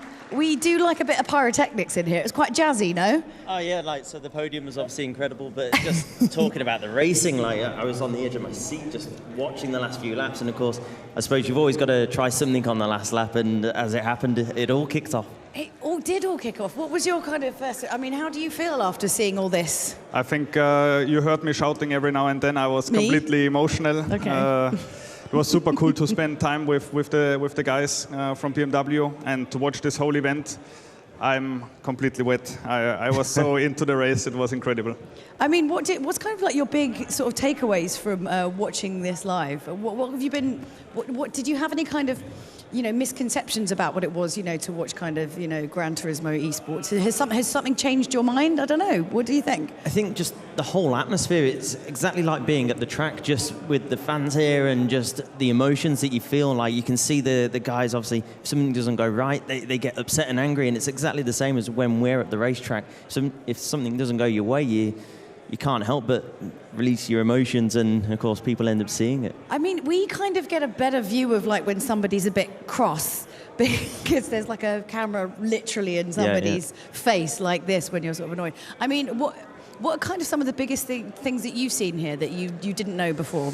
It's for me, it wouldn't be good because I'm swearing a lot in the race car. And I would not be wearing a helmet if I was racing here. So you could probably read my lips, which would not be very nice. But it was still very cool to watch. Yeah, I mean, after the Nations Cup semi-final, I was very glad that no one was filming me and I was mic'd, because I swore an awful lot after Fraga and I got knocked out there. So it's, even just as a spectator, it can be a little bit career-ending if you're not too careful. So I think we should obviously talk a little bit about the performance today. I mean, Toyota, kind of, what were your impressions? I mean, it's very close between, Mercedes and Toyota all the way through that second race. My goodness, we were standing near each other at the end and we're like, what the heck's going on? Well, it's been extremely close, but Toyota just seemed to have the edge this weekend, and of course the Mercedes boys, they were hoping to make it 3 in a row. Last year they were the first manufacturer to make it 2 in a row, 2 years in a row, and of course they were hoping to make it 3 in a row, but in the end the Toyota just seemed to have the advantage this round or this weekend. Very, very close though, extremely close. And what about your boys? I mean, obviously in that final, something happened with Lopez there. He got knocked back. What do you think went wrong? I think it looked very good after race 2, and then going into race 3. We knew that we just maybe didn't have the straight line speed of the others, and we had to save quite a lot of fuel. It was crazy because the guys were always. You can hear the guys screaming. He's happy. Just turn the volume down a bit on that. This is how it is when you're racing in the race car. Yeah. Like, it reminded me, watching that final race at Laguna Seca, reminded me of the Nürburgring 24 Hours when suddenly it's the last lap and it's all to play for. I'd lose it. And like, as a driver that's not in the car at the time, when you're in the car, you're in control of everything, whereas suddenly when you're out watching, like, you're a nervous wreck, and that's how I felt watching that last lap at Laguna Seca. It was pretty intense. I mean, even just like the final lap there, obviously, it's a very tight. I think we should talk maybe a little bit about what happened with Audi there, because they were, everyone was it was all about the third place. I mean, we knew it was either Mercedes or Toyota. It's pretty much straightforward, but it was that third place sort of position that everyone was fighting for. What did you kind of see happen? How did you read it? Well, I think it was clear that something like this would happen because everybody was super close, from basically P2 to P10 or P11 even. It was unfortunate. I think the Audi lost it a little bit on the exit and then got the hit and spun. It was unfortunate because the racing was extremely good. But that's racing. Those things happen sometimes. When it's such an event and you're basically, it's down to the final round. Nothing of course, to lose. Exactly. You've got to throw everything at it, and this is going to happen at some point. I mean, do you know, like obviously when you race for, what were kind of some of the things that really struck you that were exactly the same? I suppose Is there just anything similar? The emotions and the atmosphere, and of course, like doing the driver changes and all of that. Okay, they're a lot shorter here, which in the end makes sense because you don't want to be waiting for a minute and a half just for a No. driver change, like going down, coming into the pits and going Yeah. out the pits. Obviously, we don't have the belts and stuff to undo here, but it's been incredible just witnessing how the guys work as a team and the strategy that they end up discussing between the three of them, right? What they're going to do and how they're going to, or what they believe is going to be the best way to win the race. I mean, they're dedicated. That's certainly true. I mean, what were kind of some of the similarities for you from like, you know, real racing to Gran Turismo? Well, it was really, really cool to see that the communication is about the same what we are doing in real life. We talk More or less swearing? Maybe less?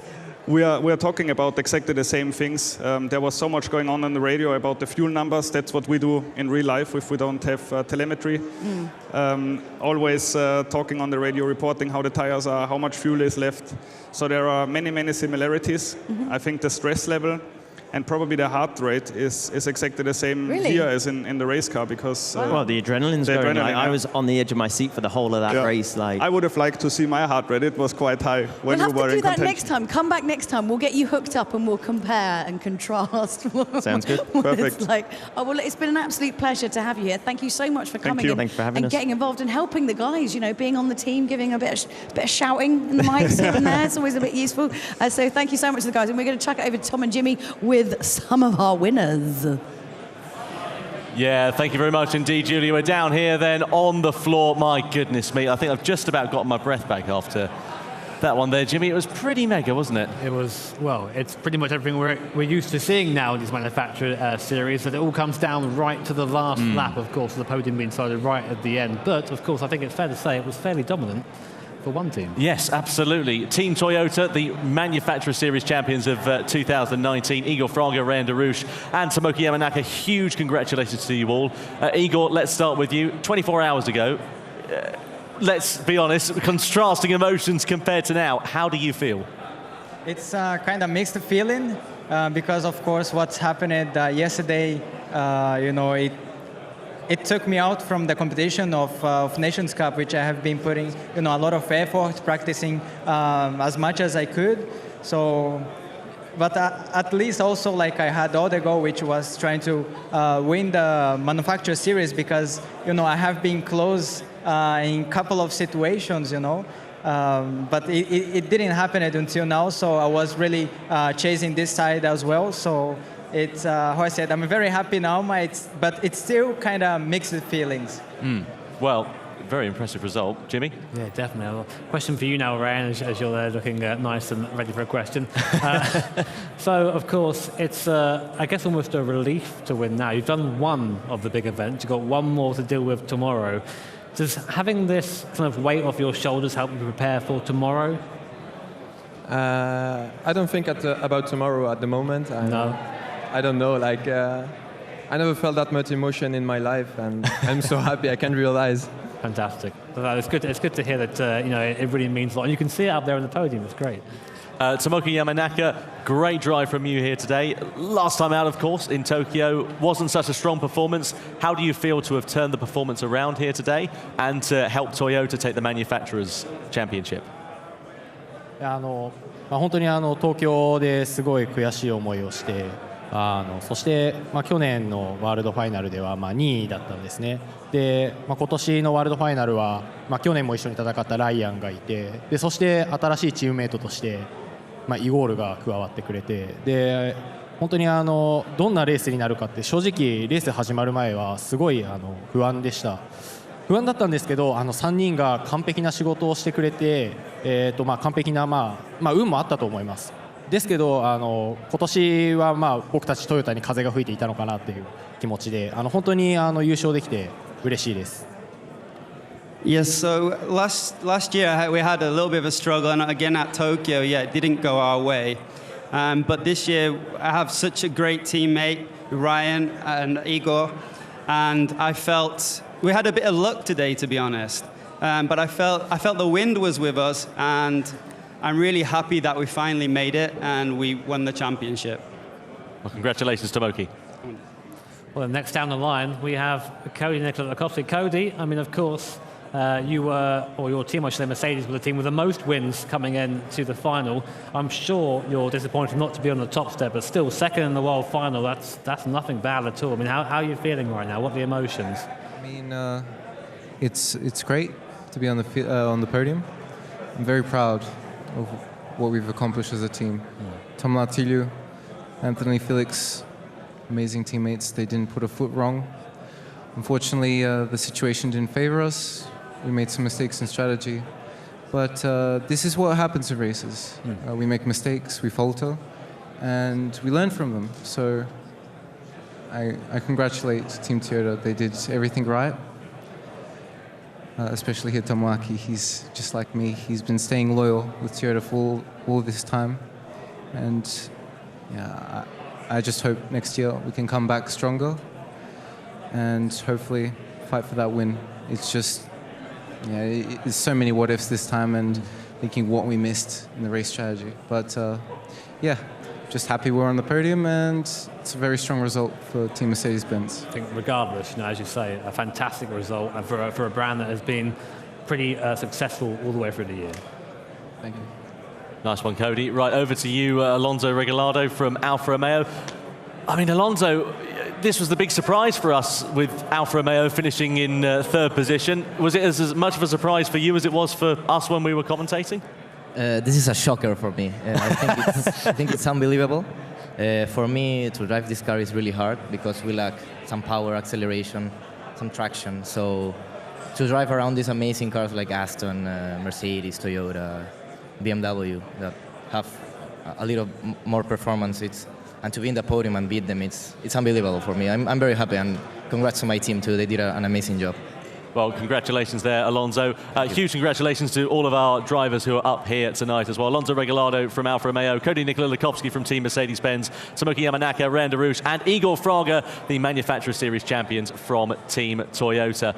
Well, what a brilliant evening's worth of action. I think it's about time we head back over to Julia so we can end off proceedings then here tonight for the Manufacturer Series.